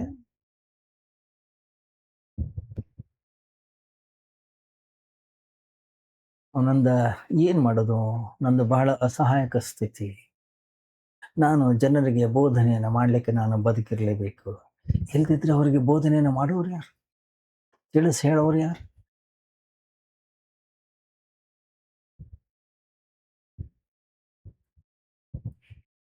ನಾವು ಹಾಗೆ ಭಗವಂತನನ್ನ ತಲುಪಬೇಕು. ಭಗವಂತನ ಬಗ್ಗೆ ಬಹಳಷ್ಟು ಜನ ಮಾತಾಡೋರಿದ್ದಾರೆ, ಆದ್ರೆ ಅವ್ರು ಮಾತ್ರ ಅವನ ಹತ್ರ ಹೋಗ್ಲಿಕ್ಕೆ ತಯಾರಿಲ್ಲ. ಮತ್ತೊಬ್ಬರಿಗೆ ಬೋಧನೆಯನ್ನು ಮಾಡ್ಲಿಕ್ಕೆ ಬಹಳ ತಯಾರಾಗಿ ನಿಂತಿದ್ದೀವಿ ನಾವು. ಅವನ ಬಗ್ಗೆ ಬೋಧಿಸುವುದಕ್ಕಿಂತ ಅವನನ್ನ ಪಡೆಯುವಂಥದ್ದು ಅದೇ ಅಮೂಲ್ಯ, ಅದೇ ಅತ್ಯಂತ ಶ್ರೇಷ್ಠವಾಗಿರುವುದು. ಅದಕ್ಕಿಂತಲೂ ಪವಿತ್ರ ಈ ಜಗತ್ತಿನಲ್ಲಿ ಇನ್ನೊಂದಿಲ್ಲ.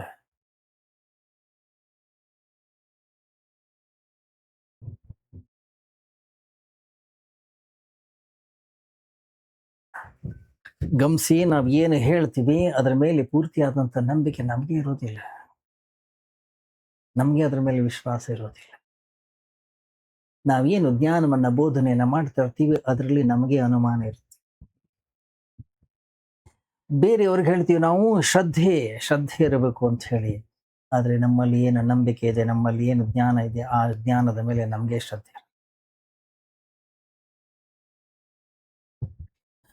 ನಮ್ಮಲ್ಲಿರ್ತಕ್ಕಂಥ ಜ್ಞಾನ, ನಮ್ಮಲ್ಲಿರ್ತಕ್ಕಂಥ ತಿಳುವಳಿಕೆಯ ಬಗ್ಗೆ ನಮಗೆ ಅನುಮಾನ ಇರುತ್ತೆ.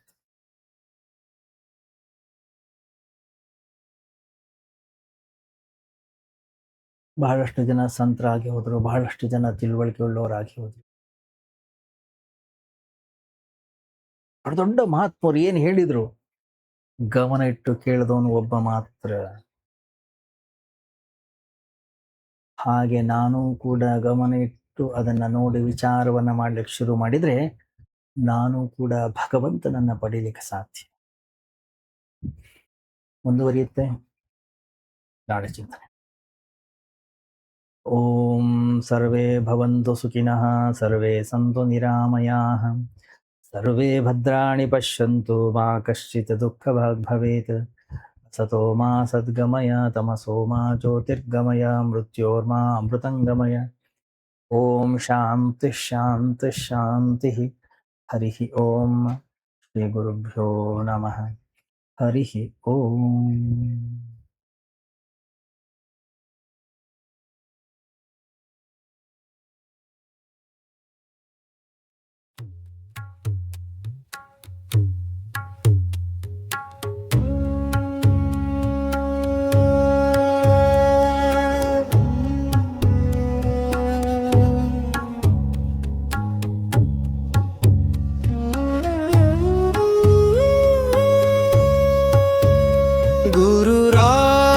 ಸಿದ್ಧಾರೂರ ಸಮರ್ಥ ಬೆಳಗುವೆ ನಾರುತಿಯ, ಗುರುವರ ಬೆಳಗುವೆ ನಾರತಿಯ. ಗುರುರಾಜ ಸಿದ್ಧಾರೂರ ಸಮರ್ಥ ಬೆಳಗುವೆ ನಾರುತಿಯ, ಗುರುವರ ಬೆಳಗುವೆ ನಾರತಿಯ. ಮೋಕ್ಷಾಪೇಕ್ಷೆಗೆ ತತ್ವಂ ಪದದಾರ್ಥವ ಬೋಧಿಸಿದಿ, ಗುರುವರಾರ್ಥವ ಬೋಧಿಸಿದಿ. ಮೋಕ್ಷಾವಾಹನ ಶಂಕರ ನಾಮೋ ಚಾರವ ಮಾಡಿಸಿದಿ, ಗುರುವರ ಉಚ್ಚಾರವ ಮಾಡಿಸಿದಿ.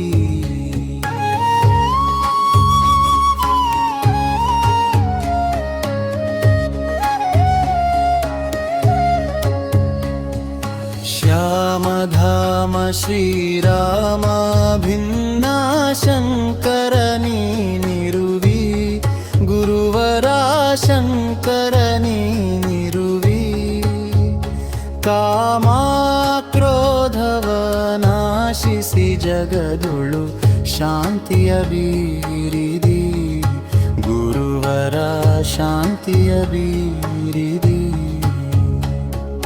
ಚರಣ ಭಜಕರ ದುರಿತದೊಂದವ ತ್ವರಿತದಿ ನಾಶಿಸಿದಿ ಗುರುವರ ತ್ವರಿತದಿ ನಾಶಿಸಿದಿ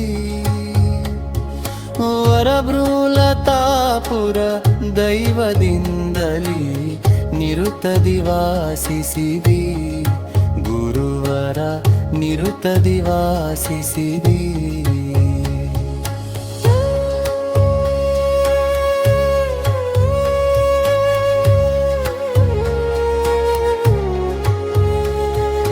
ಗುರುವರ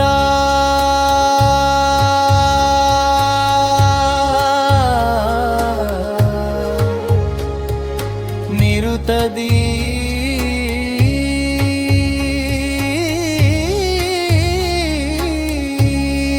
ವಾಸಿಸಿದಿ